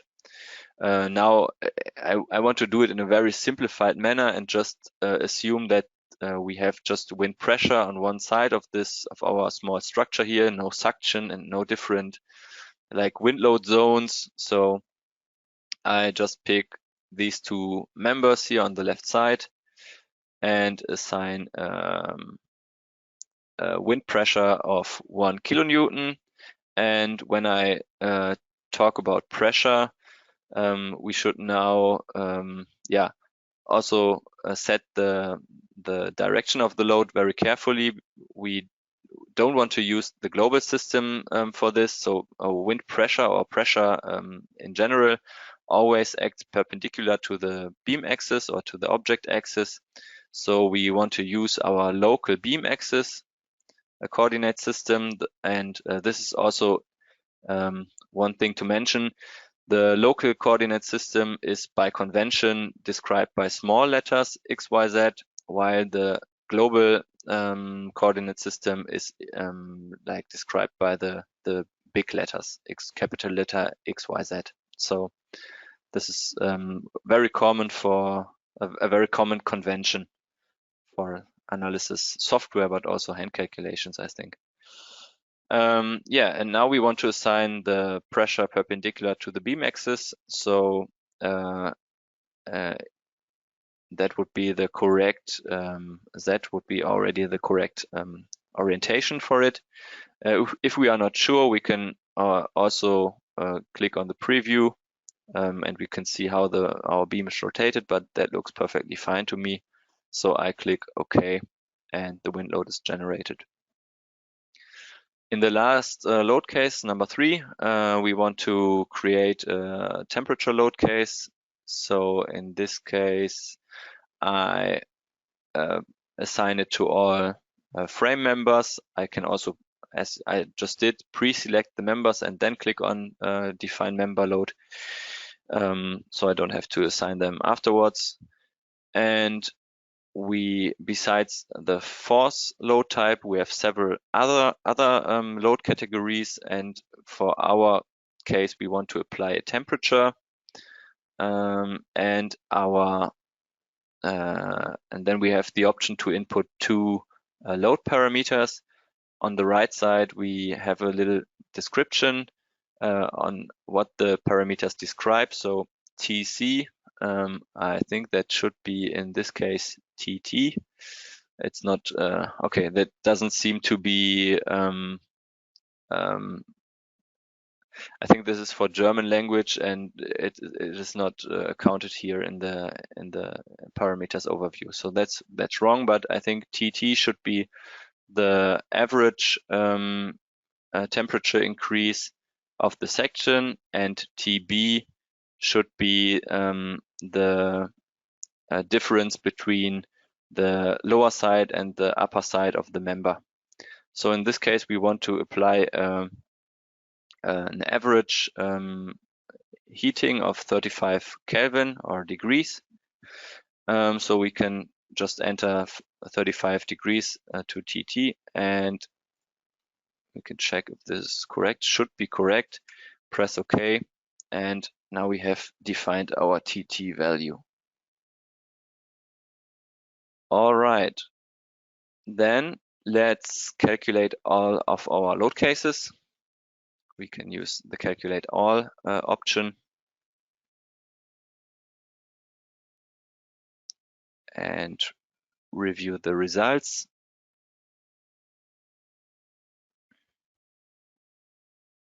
So I think I applied the temperature wrong. Sorry for this. I probably have the wrong load definition. Let me check. Temperature member load. Sorry, I entered the wrong load type. So I wanted to use the temperature change, and now the parameters also fit the description. I want average heating or temperature increase of 35 degrees. I was just wondering why the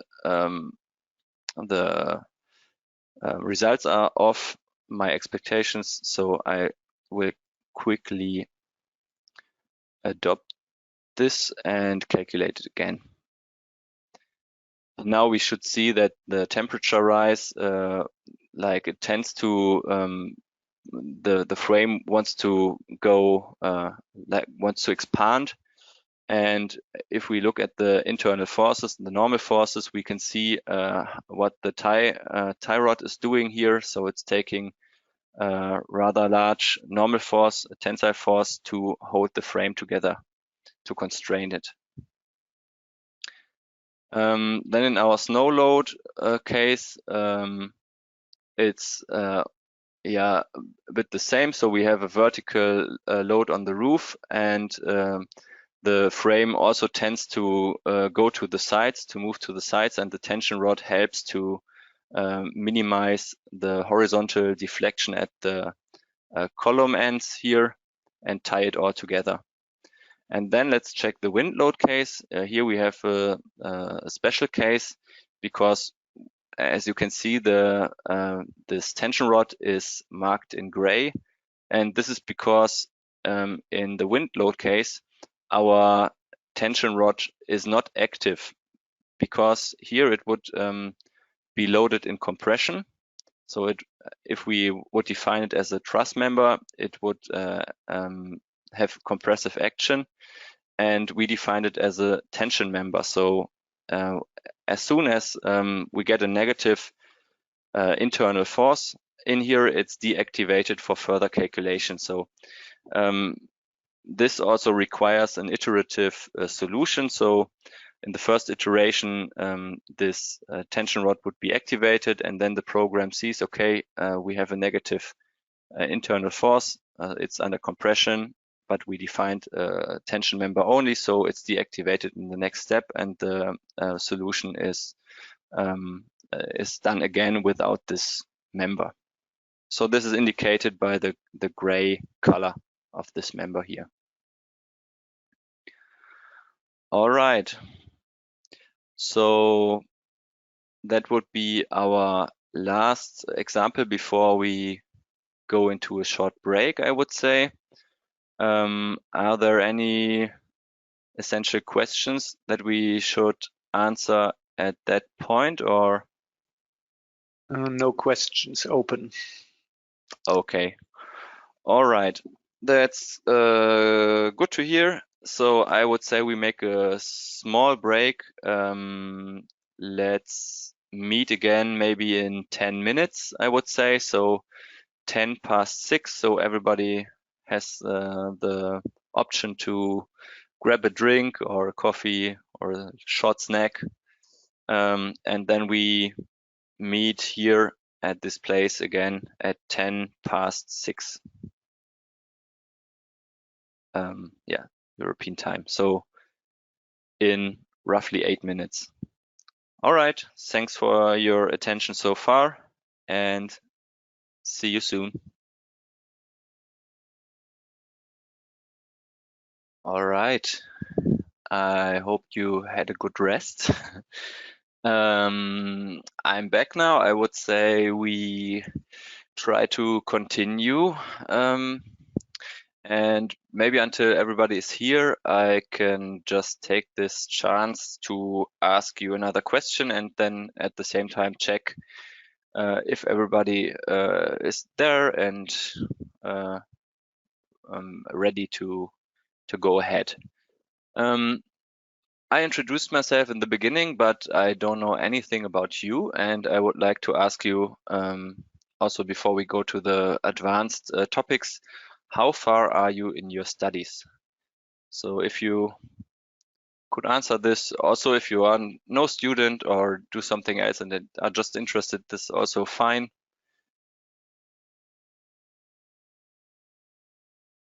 But that would be interesting for me just to get an overview how experienced you are in civil engineering.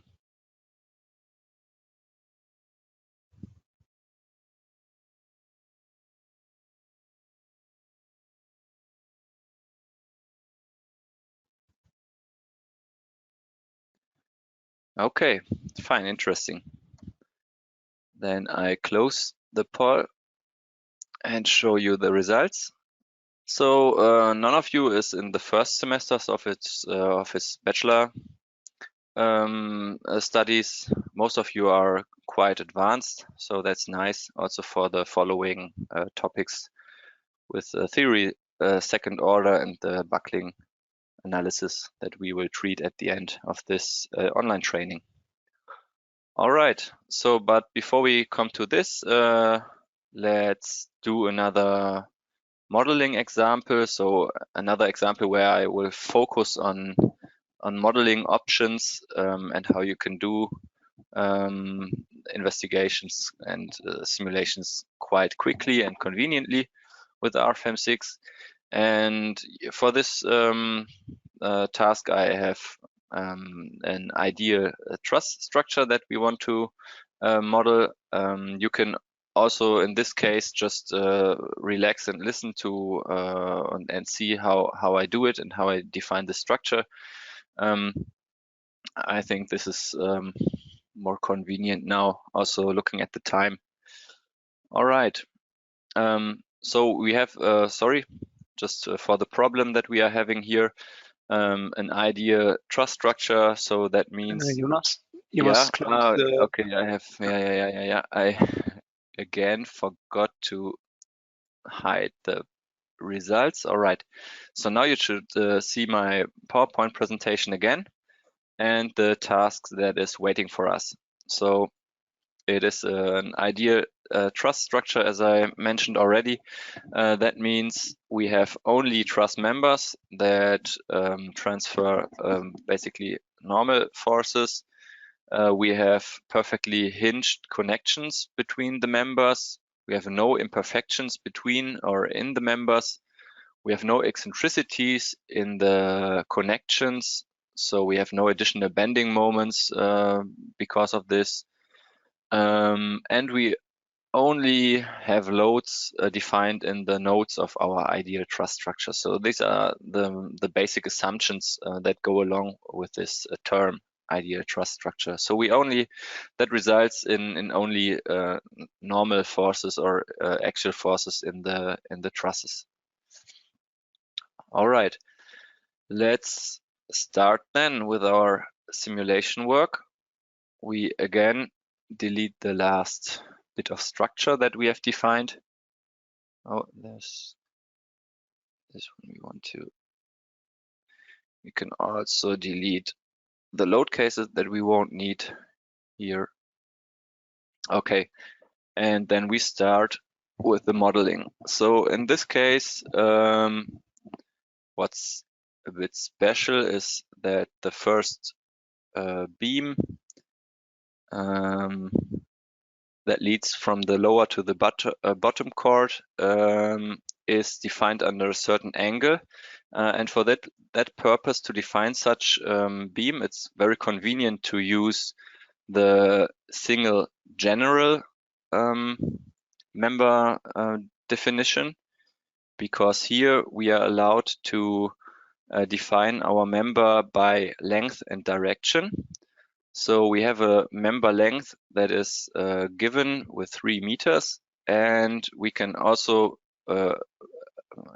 additionally to the length, we can put in an angle under which we want to define this beam. And now you can see I have my member in the preview attached to my cursor, and I can put it down everywhere I want. So again, I will start in the origin. It's very convenient for me. And then in the next step, I will again use the mirror function to make a copy of this diagonal. The point where I want to define the plane should be this one. Create copy, yes. And then I close the triangle by defining the third beam down here.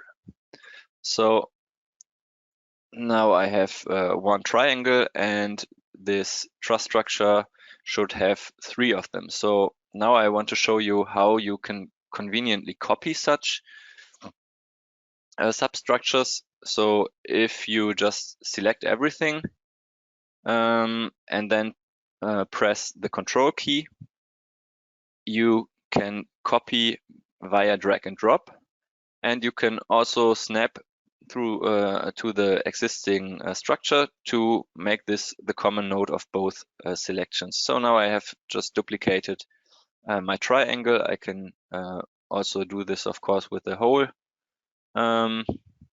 group of objects, but this would be too much, one span, so I delete this one. Now I just have to add the upper chord. We stick just for convenience with the HEB section, so we don't have to redefine this one.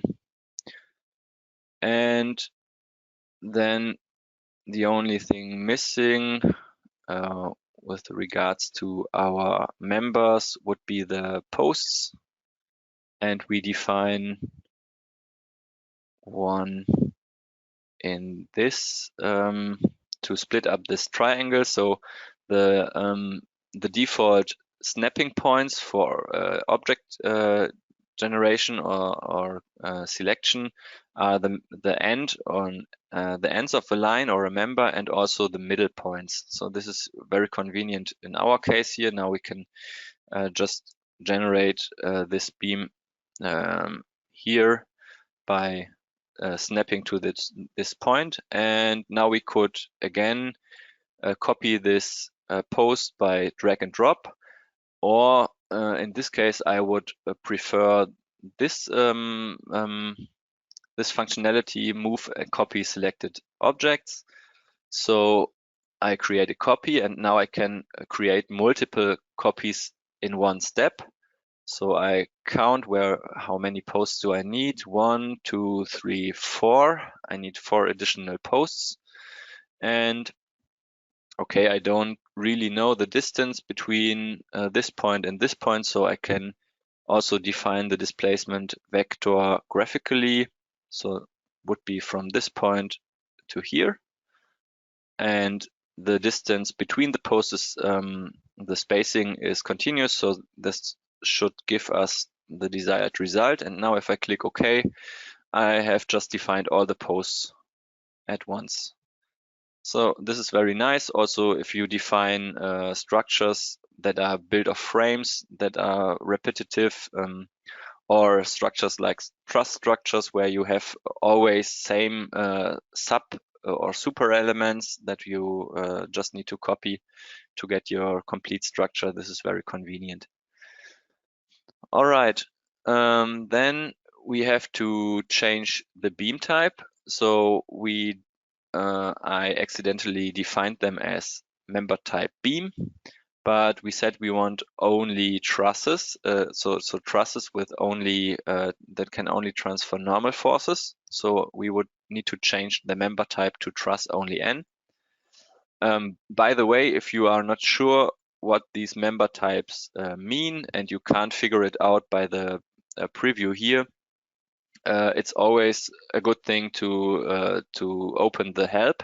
We have an open manual attached to RFEM and Erstab, and the cool thing is, if I press this little tiny button here in the lower left corner, it opens my browser to access this online manual, and it opens the correct section of it right away. So if I click this dialog from or this icon from the members dialog, I directly get the help for members, and I can quickly browse, for example here, through all the member types and what they mean and what are the assumptions of these member types. So this is very convenient, and you can find this little help box in a lot of places in the program, so you can quickly get to the right point in our help documents.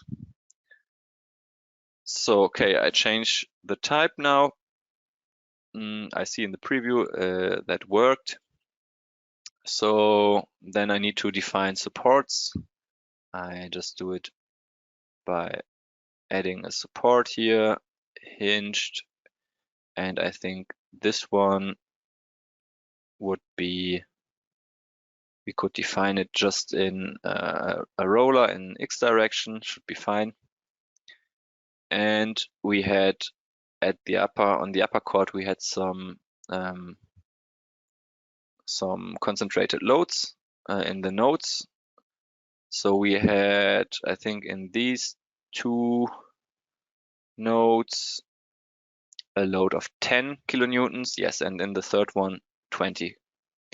So let's define this. 10 kilonewton in these nodes, and in the third one it's double, so 20. Okay. I think this should be it. We have defined this as load case once. No, we can of course change that, but I think for our purpose here, we just want to see the results of this one load case and check like which are null members under these loading conditions, and which members are compressive and tensile members. So for this, it doesn't matter which load case and how this is and which action category I have assigned to it. So I will just calculate this load case and go to my wireframe view. And now I can quickly see which members aren't loaded at all, so which members are null members. Actually, this is also a topic that is often asked in student assignments or so. So these posts do not do anything. They could just be striked out. And I also get a very good overview about which truss members are compressive ones and which are tensile members.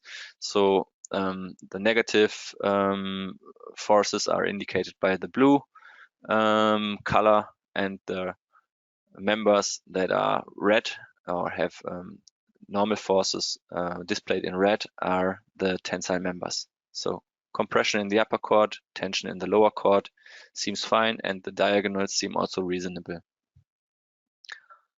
All right, that would be it for this task. And now in the next one, I quickly want to show you how you can very conveniently define such truss structures that are repetitive and very generic through our block systems. So in our program, I delete this. In our program, you have the option to open the block center. And these blocks are predefined structures that can be very tiny, so just one girder, but they can also be quite complex. You can assess real buildings and large structures here in this block library. So this is very cool. So and the good thing is these blocks are not static models that you can open and then simulate, but you can manipulate them and modify them to your needs. So if we, for example, go to trusses, you see there are a lot of trusses already defined, and we will just pick the simplest one here, FT001A. Double click it to open this block. Okay, it says, okay, this block is model type 3D, so do you want to change? Yes. Okay, we go to 3D model now. And you see that under structure, you can now change a lot of parameters of this truss. So we can, for example, change the number of bays. Let's do 4, for example. We can change the length of the base to 3 meters. We can change the height. We can change the materials and sections for the different structural elements. For example, we can say the diagonals, we want to define a slightly smaller section. In this context, I would like to show you a nice work or a quicker solution on how to find the section you want. So if you already know you have a standardized section and it is a common description to it, for example, I want to have now an IPE 160 or something, then I can just enter here in the name field my the description of my section, and I find through a quick search all the options that or all the sections that have this in their name. So, and I can very quickly select an IPE 160. Oh, now it changed everything. Okay, I didn't want to change this, but I wanted to make it optional. Let's change this back to an HEB 300. The problem is sometimes, okay, it now also finds an HEBT 300. Okay, that contains all the things I entered here in HEB 300, but it's not an exclusive search. So if I want to change search exclusively for HEB 300, I have to put quotes on it, and then I only get the options for the HEB section. I can reselect it here. And now I want my diagonals to be section 3, section type 3. This can also be section type 3. I can define or redefine my supports, but that seems fine. And then I can click OK to put this in my model. And you see these nodes, lines, and members are in have a weird color. So far they were always black, but in this case they are pink. So this indicates that these members are related to another super element or this block, and I cannot or should not directly or should not change these nodes or lines separately, but instead they are still attached to this block object, and I can still change the definition of this truss by manipulating the values in our block. So also after defining it, I can still change it via this this manipulation tab here, structure. And if I want to loosen the connection between the block and all its objects, I can right-click and convert into normal geometry. And now I see all my objects have the black color again, so they are independent now, and I can play around with them freely and independently of all the other values and restrictions. But these blocks are a very nice way to quickly generate structures, or to even whole buildings can be plugged together by using these blocks. And what's behind it is a script, a JavaScript. So this gives you an outlook on how you also can use RFEM, because RFEM or RStab allows you to generate such scripts where you can define, for example, your own blocks with all the input parameters that you desire, or you can use these functions to generate models aside from these block functions. We have a scripting console which you can just use to generate nodes, members, lines, and any other objects via commands. And you can find these by inputting the commands, and it has an autofill function, or clicking the information here, you can find all the objects and the syntax on how you can relate to them. So this is very cool, and provides you with plenty possibilities for further use. So that I just wanted to scratch and to show you that something like this is also possible. And now that we have done this, I would like to go to the next level with you and take a look into the theory and how you can change it for your for your calculations, for your simulations. If there are any questions, maybe Richard, you can give me a short feedback. I can also answer them and pause for a bit. Otherwise, I would talk to you a bit about how to consider nonlinear deformations.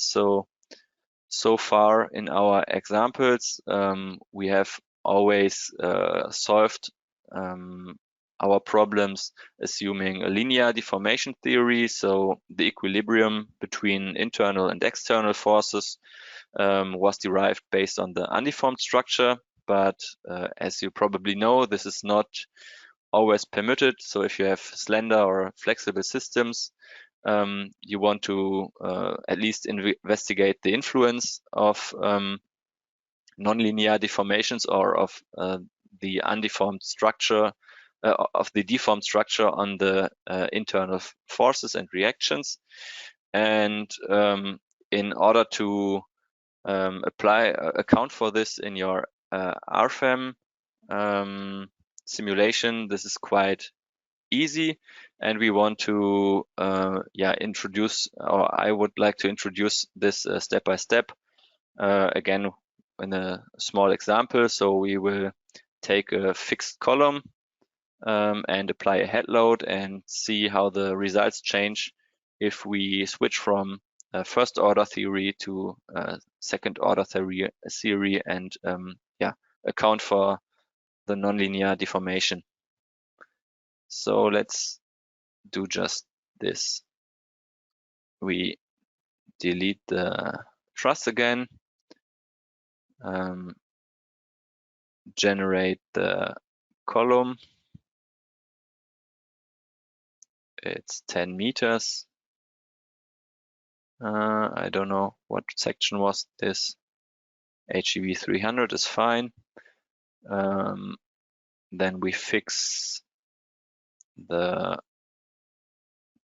base of the column and make a solid render because we want to know how the member is orientated here. The support seems to be a bit small now. I can quickly adjust the size of it by right-clicking on it and then adjusting the support size. It's just viewing preference.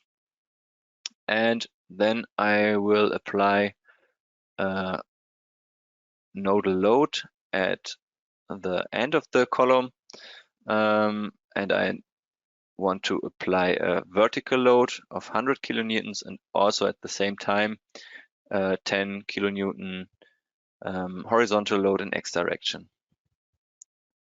So I press OK, need to select the node, and here we go. So now, first of all, in the first step, we want to calculate it without considering large deformations or P delta effects, or how you have learned this theory to name. So in order to make the correct setting, you can go to a load case, and here you find the category static analysis settings that you can assign to a load case, but also load combinations. And by default, for load cases are calculated assuming geometrical linearity. So there are 3 different static analysis settings that are predefined if you open a new model. One for theory first order, that would be geometrical linear. The second order theory and large deformations. The difference between second order theory and third order theory is that with the large deformations or third order theory, you can also account for large rotations. So if you have a very large displacement and rotations, I would definitely recommend to go for the large deformations theory, or at least check the influence of it if you are not sure. But we want to go with the geometrically linear analysis for the first in the first part. You can also adjust some additional settings or generate additional static analysis settings in this dialog by manipulating or generating a new one here with these buttons, or you could access this as well under static analysis settings. Here you have listed all the settings that are defined in your model. But yeah, let's do the calculation first using first order theory. Show results. What do we get?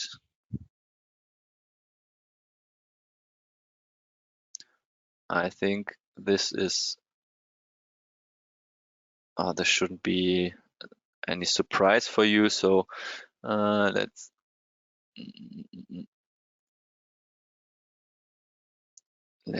scale the viewing up a bit. Okay, so first of all, we get a normal force of 100 kilonewtons compression. Okay, that's totally fine. We applied 100 kilonewtons. We have a constant shear force in that direction of the profile. That's also as we would expect, and a linearly increasing bending moment with 100 kilonewton meter at the clamped end. So 10 kilonewton times 10 meters. So that is what you would expect from your hand calculation. We would need to also activate the moment nodal supports to see them, so don't be surprised, but I will probably switch them up for better visibility. Okay, now let's see, and one thing we can also check out, which is interesting, would be the deformations in x direction, the global deformation in x direction. So the end of the beam deflects about 63 millimeters in x direction under this 10 kilonewton horizontal load. And let's see how the results change when we now apply the second order theory. So we, for that purpose, or for better to check the difference between both theories, we just copy the selected load case with all the loadings defined in it, and we change the static analysis setting of our load case 2 to second order theory and calculate this as well.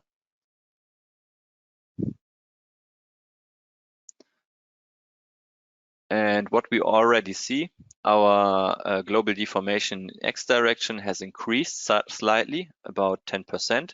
So from 62.5 millimeters, we have now 68.7 millimeters.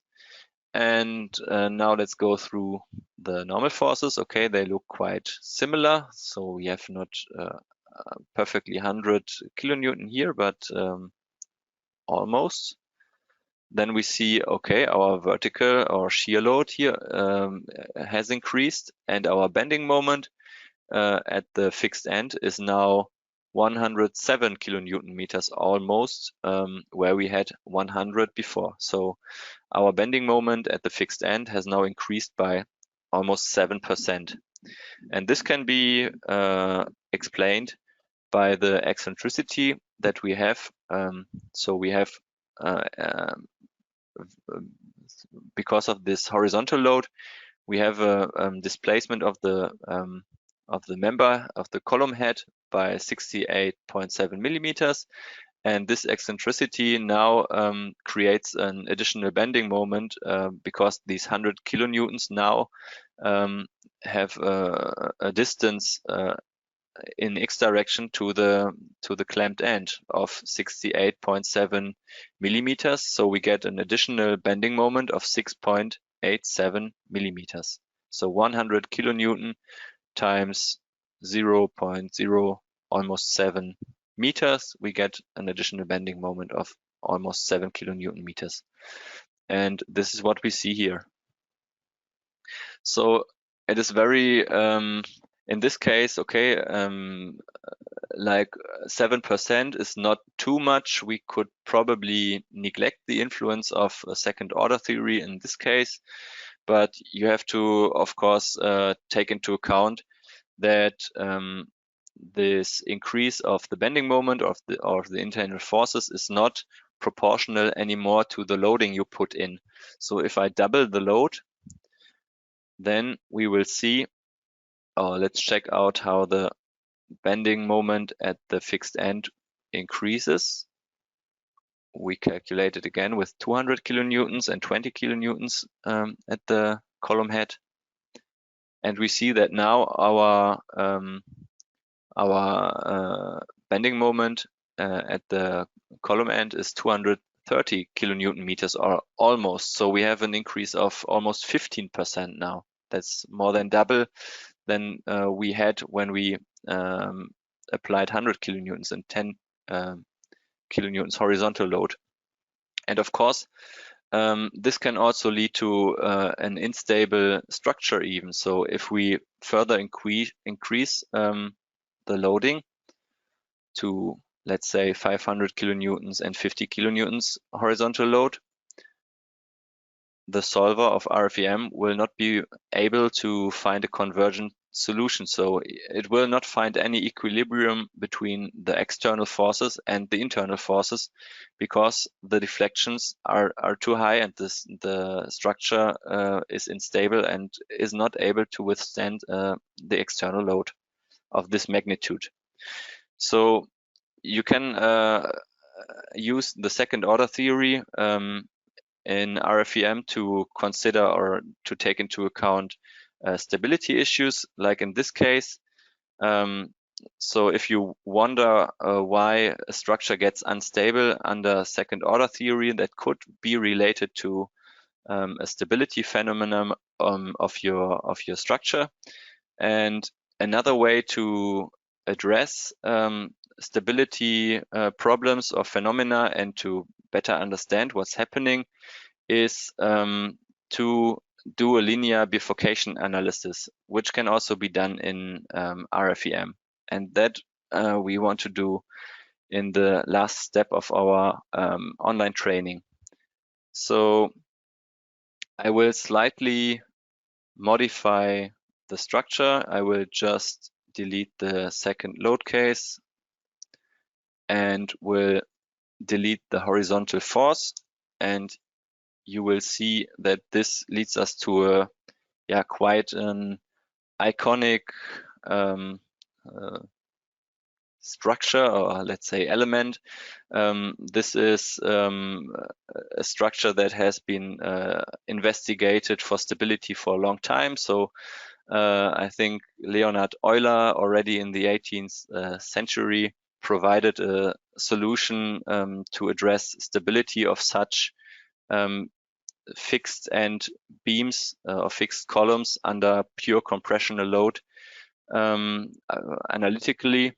But this means we can also check the results that we obtain with RFEM very easily and check if the results hold against the analytic solution. So this is also known as Euler case number 1. And let's see what settings we have to do an stability investigation with our RFEM 6. So to do that, we need to activate an add-on. I showed you that very briefly in the beginning. So we have under base data, we have the option to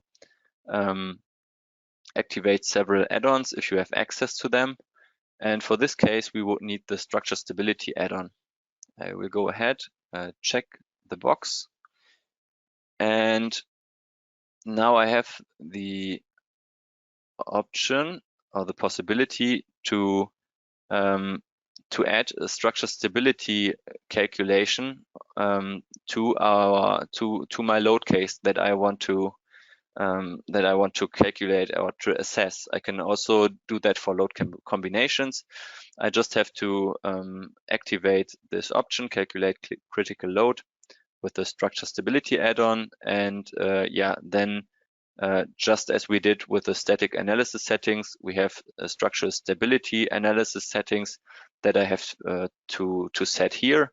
I can change them again by clicking one of those buttons. I can see these are the two analysis settings that are usually defined. So the first one is perfectly fine for us. We have 4 eigenvalues that will be calculated here.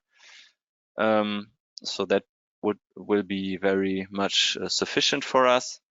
So let's calculate the load case now with the activated structure stability analysis. So we see we have now 2 analyses that are performed. One is called SA1 and one ST1 for structure stability. And we also have in the results navigator now 2 options to choose from to assess results: the static analysis and also the stability analysis. So what was done with this within the stability analysis, or what is the concept behind it? For the given structure and the given load, the eigenvalues problem of this structure is solved, and as a result we get eigenvalues that are here given as critical load factors, and these critical load factors finally tell you or give you the information of how much you can increase the given load, or you have to decrease your given load to remain stable with your structure. So in this case, I have the first eigenvalue was found at 4.433, and this means I could multiply my given external load by this factor, and then my column, this fixed column, would get unstable under a second order theory calculation. So this is very important information for us as engineers. The second result are the eigenvectors, and these are the nodal deformations of our that are calculated for our structure. So we can also check the deformations or mode shapes that go along with our eigen values. So for example, for the first eigenmode, we would get a critical load factor and this eigen shape, and this indicates a buckling of our fixed column around its weak axis, as we would expect. The second eigenmode seems to be buckling around the strong axis. It has a much higher critical load factor if we compare it, and that's what we would expect as well. The third and the fourth eigenmode are some higher modes that are probably not critical for this structure. So usually only the lowest critical load factor is interesting for us. Besides, we also get this magnification factor, and this is just a rough estimate on how second order theory would influence our internal forces. So there are some, for example, according to Eurocode 3, so the steel design code in Europe, it's sometimes allowed to consider the effect of second order theory by applying this magnification factor to the first order internal forces. So that's expressed by this magnification factor, but this often leads to confusion between both factors that are calculated here. The most interesting one would be, of course, the critical load factor for us. Okay, another nice result we get from this stability analysis is we can look to the results by members, and here we have a tab effective length and critical loads by member. Or let's see the ones by mode shape. And now we can see for our first mode shape, we get an effective length factor of 2. And this is exactly what we would also get from the analytical Euler solution. So for Euler case 1, we know that we have to apply a factor of 2 to our structural length to get an effective or equivalent buckling length. And this can be calculated also with this add-on. The same goes for eigenmode 2. Here we get also an effective length factor of 2. We only can take or we always have to relate the effective length that we calculate here to the eigenmode. So for buckling around the strong axis, we would of course need to consider this effective length of this eigenmode and not the effective length given by eigenmode number 1. Yeah, so this is a very nice tool to also get effective length and critical loads for structures and systems that are not as easy as this one and where we don't have an analytical solution. For example, for frames with different length of the columns, or columns that don't have a prismatic cross section, but it changes along the length, or where we have a non-uniform loading or whatever. There are a lot of scenarios where we will not or cannot work with the analytical solutions, and therefore this is very nice. The last example I want to go through with you would be one of those structures. So I would like to model or to change this single column to a fixed frame and see how the results alter when we copy the column and connect it by a beam. So let's see how the results look for such a case. So we have to shorten the column. We can just do this by drag and drop this node. I think the columns of the frame should be 6 meters long. So now I dragged it down 4 meters. Then I copy this, including the load. Create a copy, only one. The frame has a bay length of 10 meters. And I also want to include the loading when I copy this. And then I connect the two columns by a girder, like so. All right. Everything else can probably remain like it is. I hit the calculation button, and let's see how the eigen shapes look for this case. Let's browse through the stability analysis results, and we see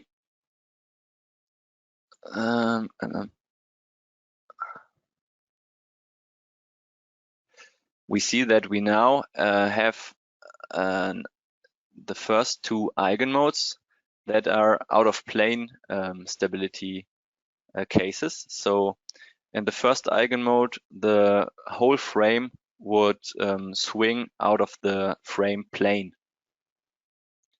So in this case, our frame does not help with the stability, but if we look into the in-plane stability modes here, we see that the critical load has increased drastically. So by adding this girder, we add additional rotational stiffness to the column end, and we can pretty much increase the resistance of this frame against buckling in plane. So, but in real structures, you would probably not have such a separated or isolated frame, but this frame would somehow be restrained in y direction or braced in a structure. You could have like another frame here and another frame, and somewhere it should be braced, or it should at least have some compressive links between those frames. So it usually cannot move out of plane like it does here. And if we want to prevent such eigenshapes or such out of plane sway movement, we could define a nodal support in y direction, and by doing so simulate the horizontal supports at the corners of this frame. And if we do the same calculation again now, we will see that we won't have this frame sway motion anymore, but the critical eigenform will be in plane now. So of course, if you do such simulations or analysis, you have to make sure that your supporting conditions and also the connection of the members and so on, you have set them up realistically. Of course, we in this example have rigid connections between the girder and the column, but in reality you would probably have a certain stiffness between them that you could take into account and so on. Yeah, but I just wanted to show you that this is a powerful tool that you can use to also do stability analysis for more complex structures, and showed you some easy examples to get used to it. And I would invite you to just play around with it, recalculate the Euler cases, and then move on to more complex cases with it. All right, and with this example, I would like to close today's online training. Unfortunately, there's not much room for questions anymore. We have like 1 minute left. If you have any additional questions that have not been answered now in the webinar, I would also invite you to send your, oh sorry, now I mess up everything, to send your questions via mail to our support, to info@dlubal.com, and we were very happy to help you with it. Also, make sure, if you are interested in further online trainings, to sign up to the next ones. I think this is a great opportunity to get used to the program and learn it, and see all the hidden features and functions that you can use. And of course, our website also offers a lot of additional value. So you can find a lot of recorded webinars. You can find knowledge base articles that tell you something about how to use the program, but also about general civil engineering topics and modeling related specialties. Sorry for that. It's late. I cannot find the right words. Also, we have some nice tools like the GeoZone tools, where you can check the wind, snow, and seismic loads for specific locations. We have very extensive cross-section properties or libraries, where you can find basically all the sections that we have in the program libraries online if you use it for your studies. A lot of models to download and to mess around with and take as template for your own structure. And of course, we are also, you can find a lot of our webinars not only on our website, but also on YouTube. So make sure to also visit our YouTube channel. And yeah, I would be happy if you would join in the next online trainings and listen to my colleagues when they explain more about RFEM and how to use it to your advantage. So with this being said, I want to like to thank you all for your attention. I know it's 3 hours are very long, and I sometimes stumbled about my own tongue, but I hope you still enjoyed it and learned something new. And I would be happy if you now leave the online training, you are asked to fill out a survey. I would be very happy if you leave a comment and also rate the training. And for this, you can, I think, give points where 1 point is very bad and 5 points would be very good. So just to give you information on how to use the scale, 1 bad, 5 good. Yeah, and I would like you all to answer that. That would be very helpful for us, and also leave your comments so we can improve for the next time. All right, so enjoy the rest of the evening, and goodbye to all of you.